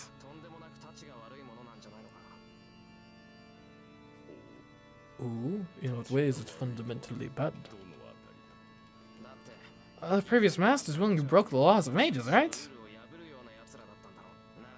Did not say the Holy Grail is real. What if whoever survives and wins is selfish and uses the Holy Grail for their own selfish purposes? Wouldn't it be pretty bad if the Holy Grail went to someone who has no problem killing people? If the association's job is to supervise mages, shouldn't you be the one punishing those types of folks? I'm hoping to finally confuse him with this question. But as I figured, Kotomine just laughs condescendingly. Of course not. All mages are motivated by their sense of interest. I am only responsible for managing the rules of the Holy Grail War. I do not care what happens afterwards. The association does not intervene, no matter what sort of person obtains the Holy Grail. That's absurd! What happens if the Holy Grail is obtained by a master who's absolutely the worst? Like, basically what I'm asking, what if Hitler was a mage and won the Grail War? Would you just be okay with that? That would be bad, but it is out of our control. The Holy Grail is the one that chooses its owner, and we do not have the power to stop a master who has been chosen by the Holy Grail. You see, it is a chalice capable of granting any desire. Whoever obtains it is able to do as they please, I'm sure. So if that idea troubles you, then your path is clear. Survive and win. Doing this yourself would be the approach most certain to work, as opposed to relying on others, correct? Kotomine is clearly trying to suppress his laughter. It's like he's enjoying watching my awkward resistance to becoming a master. What's wrong, my boy? I thought that was a rather good idea. Got to accept it? That's none of your business. First of all, I have no reason to fight. I'm not interested in the Holy Grail, nor do I feel like a master, even if you tell me otherwise. Ooh, so you do not care what the winner of the Holy Grail does with it, even if it may lead to great catastrophe? Well, that... I can't argue. Damn, this guy's just so hard to deal with. He doesn't care about my feelings, and he is relentless with the information he pushes on me. If you have no reason to fight, that is fine too.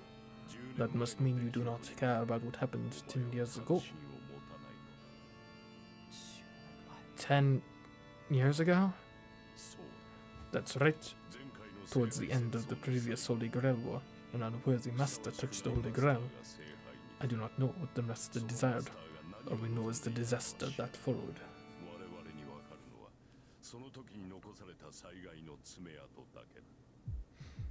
Right.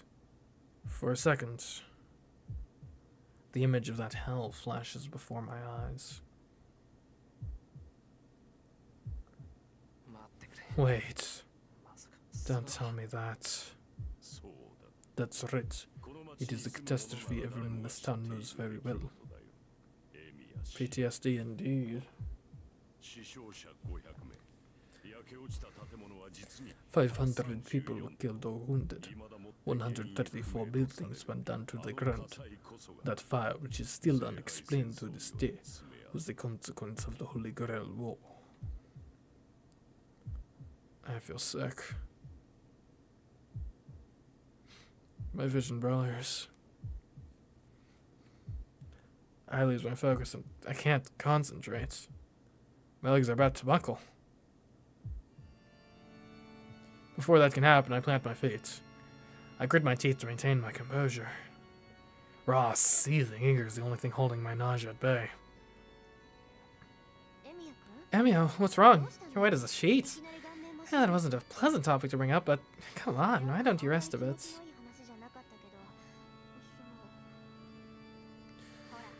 I must have really looked pale. I know it's rare for someone like Tosaka to be concerned about the likes of me. Don't worry. I feel better after seeing you looking at me so weird. Hey, what's that supposed to mean? Nothing. Exactly what I said, so don't worry about it. I guess that's okay. Hey, that's even worse, you blockhead! Ow, ow! The school's honor student, Rin Tosaka, smacks me upside the head! And just like that, my nausea and anger disappear. Thanks. You did me a favor, so, don't beat me up too much, Tosaka. There's still a few things I have to ask.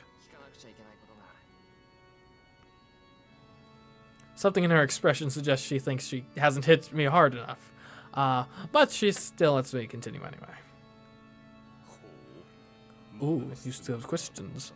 By all means, out with it. I'm sure he knows exactly what I want to ask, but he urges me on anyway. Fine by me. I'm not letting him get the better of me. Let me ask you this. You said that this is the 5th Holy Grail War. So has anyone ever obtained the Holy Grail? Of course. Not every war ends with everyone dead. Then, don't jump to conclusions. Obtaining it is the easy part. After all, this church actually manages and is in possession of the Holy Grail. If you're wondering whether someone has touched it, I'll have you know I touch it every day. What? The Holy Grail is here in this church. Well, it's just a vessel. It is quite empty. As Rin said earlier, the Holy Grail is in spirit form. The church is safekeeping a well-made replica of the Holy Grail. We use it as a catalyst to draw the real Holy Grail out and create the wish-granting device it becomes. I suppose it is similar to a master and servant relationship. And yes, there was indeed a man who obtained the Holy Grail, which temporarily turned real. So the Holy Grail was real. Okay, what happened to that guy who obtained it?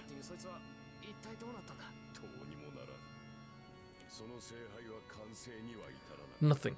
The Holy Grail never reached its complete form, because a foolish man let his sentiments get the better of him. What?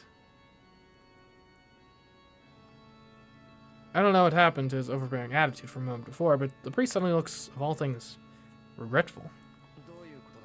What do you mean? Didn't the Holy Grail appear? Manifesting the Holy Grail is easy. 7 servants appear, and then some time later the Holy Grail does as well. As Rin pointed out, there's no real need to kill other masters. But that's not enough to complete a Holy Grail. The Grail selects a worthy owner. For that reason, a man who had avoided the battle was unable to obtain the Holy Grail. Okay, so camping. Camping's not a valid strategy.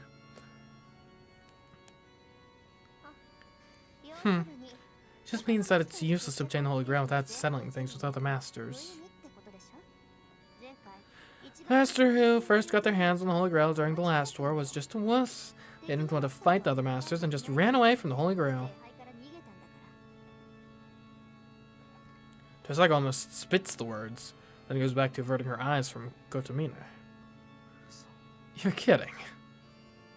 Does that mean Kotomine was one of the masters from the previous war? And even though he obtained the Holy Grail, he dropped out because he refused to fight? Kotomine, you didn't fight? I did, halfway, but I made a bad decision. Consequently, I only obtained an empty Holy Grail. I wonder what the decision was. I suppose that must have been my limit anyway. The rest of the masters were all monstrously strong. Terrifying even. I immediately lost my servant, and I was taken under my father's protection. In retrospect, the son of the overseer shouldn't have become a master in the first place. It led to my father's death. After that, I assumed his role as overseer and have been protecting the Holy Grail at this church. Kotomine turns his back to me as he speaks. There is reverence in his voice, and I see the devotion in his eyes before he turns. We have nothing further to discuss. Those qualified to obtain the Holy Grail are masters who have servants. And when there is only one of the 7 of you left standing, the Holy Grail shall manifest before you. So tell me, will you join this Holy Grail war? It sounds like I've already joined, but sure. The priest looks straight down at me, demanding my final choice. I'm at a loss for words. Earlier I had no reason to fight. Now I have a reason and the will to fight. But can I truly say as much? Are you still unsure? Listen, you do not become a master just by saying it's what you want. Rin has been training as a mage for many years, but that never meant she was guaranteed to be a master. The only thing you can decide beforehand is whether to prepare yourself to be a master or not. Only mages can be selected to be masters. If you are a mage, you should have already been prepared. However, if you are still lacking resolve, there is nothing to be done. But that makes both you and your mentor failures. A mage like you would only be a nuisance in battle, so you might as well get rid of your command spells right here and now. Wait! I can be great in battle! He doesn't need to ask anything else. Is he intentionally riling me up? I destroy the seal or I fight. I mean, I'm gonna fight here. Yeah. This isn't really a choice. Like, I would be shocked to destroy the seal as any more than like a couple paragraphs into like a dead end, bad ending. Regardless, alternate choices are valid, but may lead to dead ends. They lead to foreshadowing information not in the normal path and other goodies. Neat. That being said, I'm gonna fight. I'm not going to run away. To be honest, all this Holy Grail or Master stuff doesn't feel real to me. But if my only choices are to fight or run, I'll never run away. Even the priest told me that I should be prepared if I'm a mage. That's why I need to decide. Shiro Amiya is a mage, even if not yet a fully fledged one. I've always admired Kitsugi Amiya, and I decided to follow in his footsteps, to be a champion of justice, so I need to. I will fight as a master. If you're telling me that the cause of the fire 10 years ago is the Holy Grail War, then I can't let something like that happen again. The priest gives me a satisfied smile, as if he likes my answer. I take a deep breath. I'm done wavering. A man has said he's going to fight.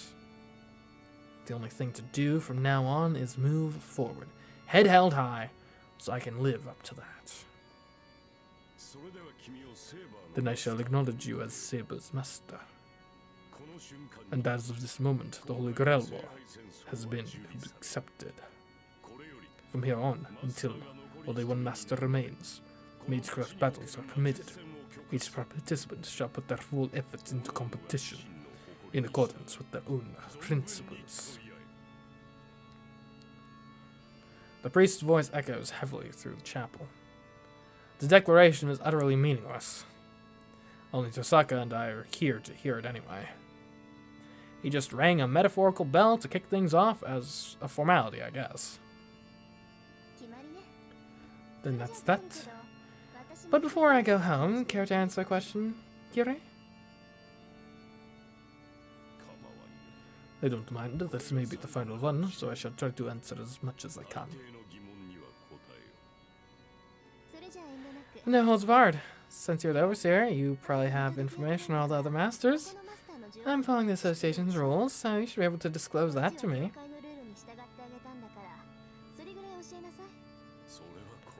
Well, I'm not sure what to do. I really want to tell you, but I actually do not know that it does. What I do know is that there aren't many legitimate mages this time around. As is the case with Shiramiya, I only know 2 masters. Or rather, the inclusion of Shiramiya. I know 3 with that. Wait, hold on, what did he say? There aren't many legitimate mages this time around, as is the case with Shira. That's interesting. Is that so? But you at least know the order the servants were summoned in. You are the overseer. Well, the first was Berserker. The second was Caster. There was not much difference after that. Archer was summoned a few days back, while Saber was summoned a few hours ago.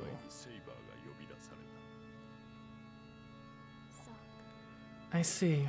Then that means... It means the Holy Grail War has officially started. Rin, until the Holy Grail War concludes, you are not permitted to set foot in this church. The only time you'll be allowed would be... If I lost my servant and asked for sanctuary, right? Otherwise we'll get penalized if we seek for your help. Correct. You're likely to win, but the church would not simply ignore any mark against you. They will not hesitate to take the Holy Grail from you for whatever asinine reason. That will be the worst possible outcome for me. You're such a freaking fraud of a priest. Men from the church siding with the Mages Association. I simply serve God. I do not serve the church. Listen to you. This is why you're a fraud. Tosaka turns her back on the priest. Without saying goodbye, she makes her way toward the exit. Hey, is that okay to do, Tosaka? Isn't he your senior? Shouldn't you have a little more to say than that? It's fine. I'm actually relieved I can sever ties with him once and for all. You should get out of here too. You don't have any more business here. Tosaka cuts through the chapel without stopping and leaves the church. I sigh and follow Tosaka. But then, I sense something and turn around. Oh, whoa, hi. What's up? I don't know when he caught up, but the priest is right behind me, looking down at me. What, you had something else to say to me? I'm talking big, but I take a step back. This priest scares the hell out of me. I know what it is. Maybe he just rubs me the wrong way. Whatever it is, I can't make myself like him.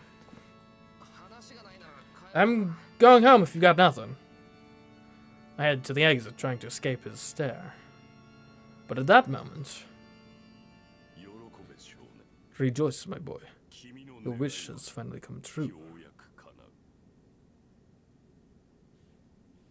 Huh? The priest speaks like he's some kind of divine oracle. Those words, aren't they a reflection of my true feelings? Shiramiya's true intentions? That I wasn't even aware of? What are you saying? I am sure you know already. Without any evil to fight, your wish will never be granted. Even if you don't want to admit it, a hero of justice requires a villain to defeat. Ooh. Everything around me seems to go dark. The priest says, Shiramiya's greatest wish and his ugliest wish are 2 sides of the same coin. That's right. I wish to protect something. It means that I'm also wishing for something to protect people from. Why you? But I would never wish for something like that. I don't even remember ever desiring that. I wish so unstable. Just means that what I'm aspiring to is contradictory. Yet the priest brings it up, as if to say, good thing you have an enemy now. You needn't sugarcoat it. Your conflict is only natural for a human being.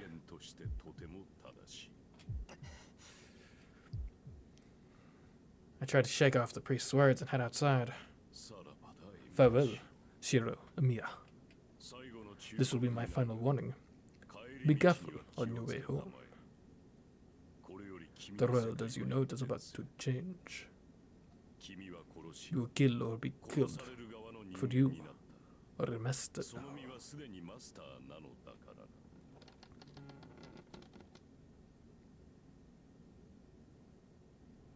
As soon as I leave, the weight on my shoulders seems to lift. Oh, hey, Saber. It might be because I'm away from the priest, but it might also be because I see Tosaka conspicuous in her uniform, and the blonde girl in a raincoat. The slightly mismatched sight of those two standing together relieves whatever pressure I felt. Saber's still silent. She's still mad at me for cramping her style. She looks at me and seems to want to know what I decided. Let's go. We're going the same direction until we reach town. Indeed. Tosaka starts walking, her pace brisk. Saber and I follow suit, and the three of us leave the church grounds.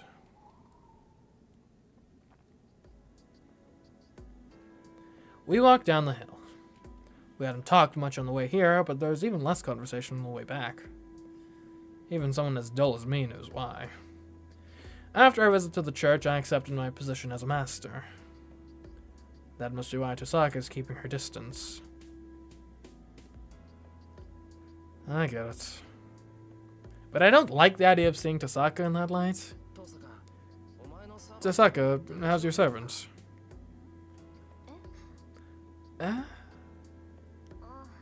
If you're wondering, Archer's fine. The injuries he sustained from Saber won't be easy to heal, so it won't materialize for a while, though.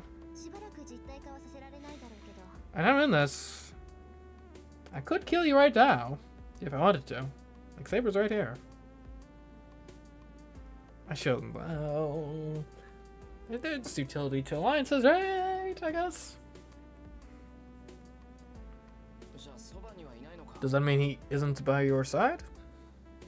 Poor Archer, yeah.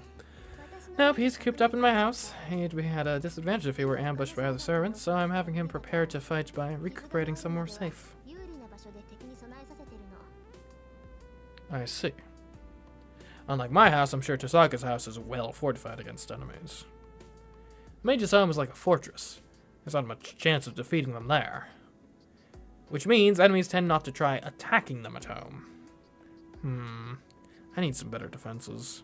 The bounded field around our house just notifies us of intruders, but even having that makes a big difference.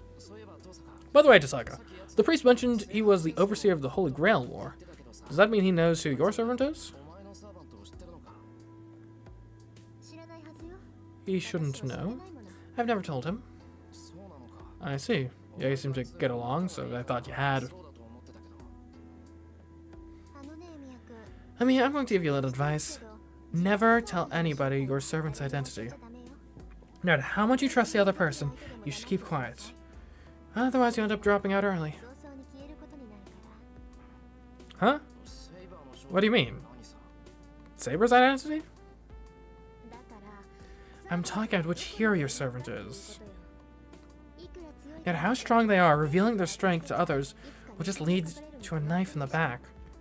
Just ask Saber her true name later. You'll understand when you learn about her. Actually, it might be better if she doesn't tell you, because you're you know. Are you saying I'm a blabbermouth that can't keep a secret? I mean, come on, don't be ridiculous. It's not as if I'm live streaming this to the internet right now to reveal Saber's identity to everyone. I can keep a secret, right, chat? Why not? You can't keep secrets. You might have the best chance at keeping the secret if you just don't know. Who do you think I am? I can at least follow a strategy like that. Are you sure? Does that mean there's something you're hiding from me? Yeah, what do you mean? Something I'm hiding from you? Well... Rin Savage, yeah. I feel hot blush in my cheeks as she looks at me. I shouldn't feel guilty, but I wonder if secretly idolizing her even counts in this context? See, I don't know what it is, but your face tells you're hiding something, and that's why you're not fit for this. There's plenty of other good things about you, so stop thinking of silly tactics like these. Uh-huh. But what about you? If you're mum about your servant, even to that priest, does that mean you don't trust him? Kire? Of course not. I'm not naive enough to trust him. He's a big hypocrite who switched sides from the church to the Mages Association, yet he still has a seat at the church. He'd spill it to the other masters the second he felt like it. Tosaka huffs, obviously annoyed. I guess Tosaka really doesn't trust that priest. I'm a little relieved, but at the same time, her tone of voice also conveys a sort of closeness with the priest.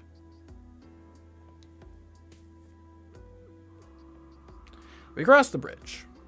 There's nothing else to talk about. Our frosty white breath hangs in the winter air. The faint sound of flowing water bubbles up from beneath the bridge, where we walk in the streetlight's illumination. Correct me if I'm wrong, but I feel like this is a different background than last time on the bridge. Does that have a separate background for which direction you're going on the bridge? Because that's I don't think that's an attention to detail that I think most visual novels just be like, nah, we just have the bridge background. We don't need a different one for going to and fro. Huh. Because I thought the roads part and stuff was on the opposite side last time. Maybe I'm misremembering, but I don't think I am. All those small details etch themselves onto my memory. Oddly, I don't think to look at Tosaka's face. It feels like more of a rarity to walking beside her like this than it does to see her face. Same image flipped. Fair enough. Me, Tosaka, and the girl called Saber, about whom I know nothing. The three of us, without doing anything in particular, walk back to our homes.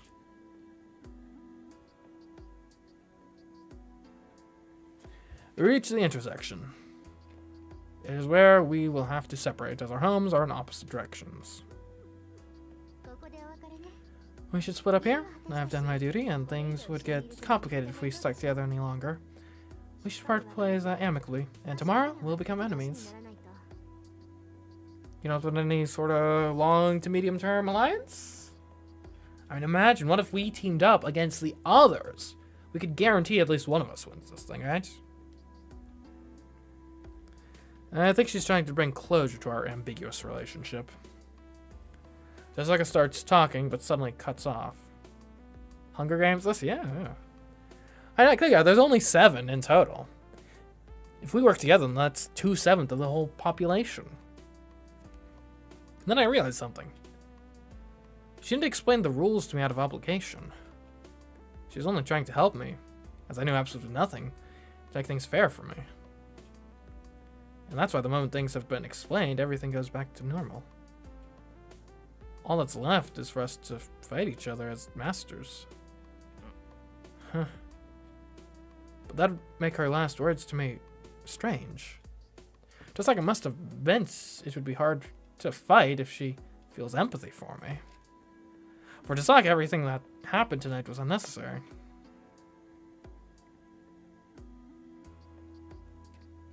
Miraniki. Miraniki. I feel like I've heard of that before. I don't really know what it is, though. Is it good? I've been interested in death game content as of late for various reasons, which may come to light eventually. Or may not, who knows. Things would get complicated if we stuck together any longer. If that's how she feels, she shouldn't have gotten involved with me to begin with. She's smart enough to know that. Future diary, okay. But she helped me, even knowing it wouldn't benefit her in any way. That's how I know she had no ulterior motive for doing what she did tonight. She did it purely out of the kindness of her heart. Dosaka is totally different now than she usually is at school. She's harsh and unfriendly at school. That's putting it mildly. But seeing her right now, I'd ask why the hell she acts the way she does at school. Honestly, the difference is on a level of fraud. But either way, Rin Tosaka is also exactly what everyone thinks she is. You know, you're a good person, Tosaka. Huh? Where'd that come from? Fighter won't make me go easy on you. I know that. She had to tell me it would be a pain to be empathetic because she isn't going to go easy on me. I know, but I'd rather not be enemies with you because I like people like you. What? Tosaka's house is in the residential district with all the western houses in the opposite direction of my house. She took care of me up until now, so I'd like to walk her home. Anyway, don't forget to run to that church the moment your servant is killed. You'll at least live if you do that. It's not that I care if you live or anything, though.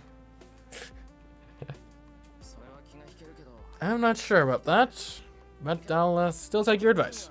Anyway, I don't think that will happen, since I'm likely to die before Saber. I've calmly assessed the situation.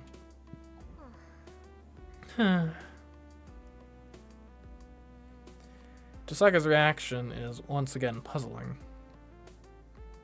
After that weary sigh, she glances at Saber. Fine, I won't warn you anymore. At this point, it would really just be an act of empathy. Just be careful. Saber may be strong, but it's all over if you, the master, wind up dead.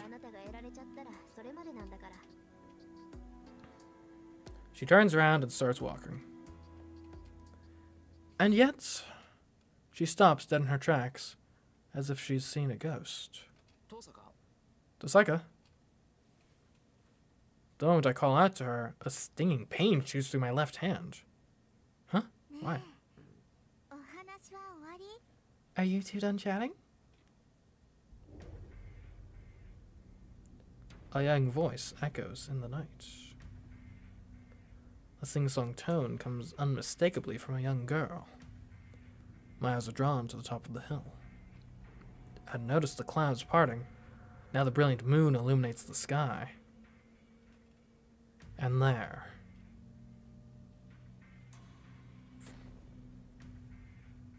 I guess we know who got berserk, I'm assuming. A shadow looms. And I think that is where we're going to have to end things for today. Certainly been exciting today. A lot of good developments here with Fate Stay Night. Let's go here. Let me make sure I can actually save at this point. Yes, I can. It's a visual novel. I can save wherever I want. The power. Okay, anyways. But yeah, thanks for joining me tonight for Fate Stay Night. As you can see, we've got the schedule for next week going on. Next week, we actually do have a full schedule of all 4 days. We've got the Mario 64 Always Jumping Challenge, Tuesday at 10 p.m. We got Danganronpa 2, the very first Danganronpa 2 stream. We're coming back to Danganronpa, and that's going to be 2 p.m. on Wednesday. Or not, 10 p.m. on Wednesday. Ignore my voice. Read the words. Thursday, we'll be wrapping up Paper Mario The 1,000-Year Door at 10 p.m. on Thursday. And Friday, we'll be back for more Fate Stay Night. Gonna see what's happening here. But yeah, hope you all enjoyed. Thank you for joining me today, and keep an eye on the channel and stuff. Until next time, I've been CMeeCraft, and I will catch you in the next episode, or stream, or video, or whatever. Oh, and also, remember, if you want one, hold on, let me get my swap. If you want one, evil key plush. You want it, you want it, you want it. Go buy one. They're great. Only available for a limited time. But, goodbye, guys.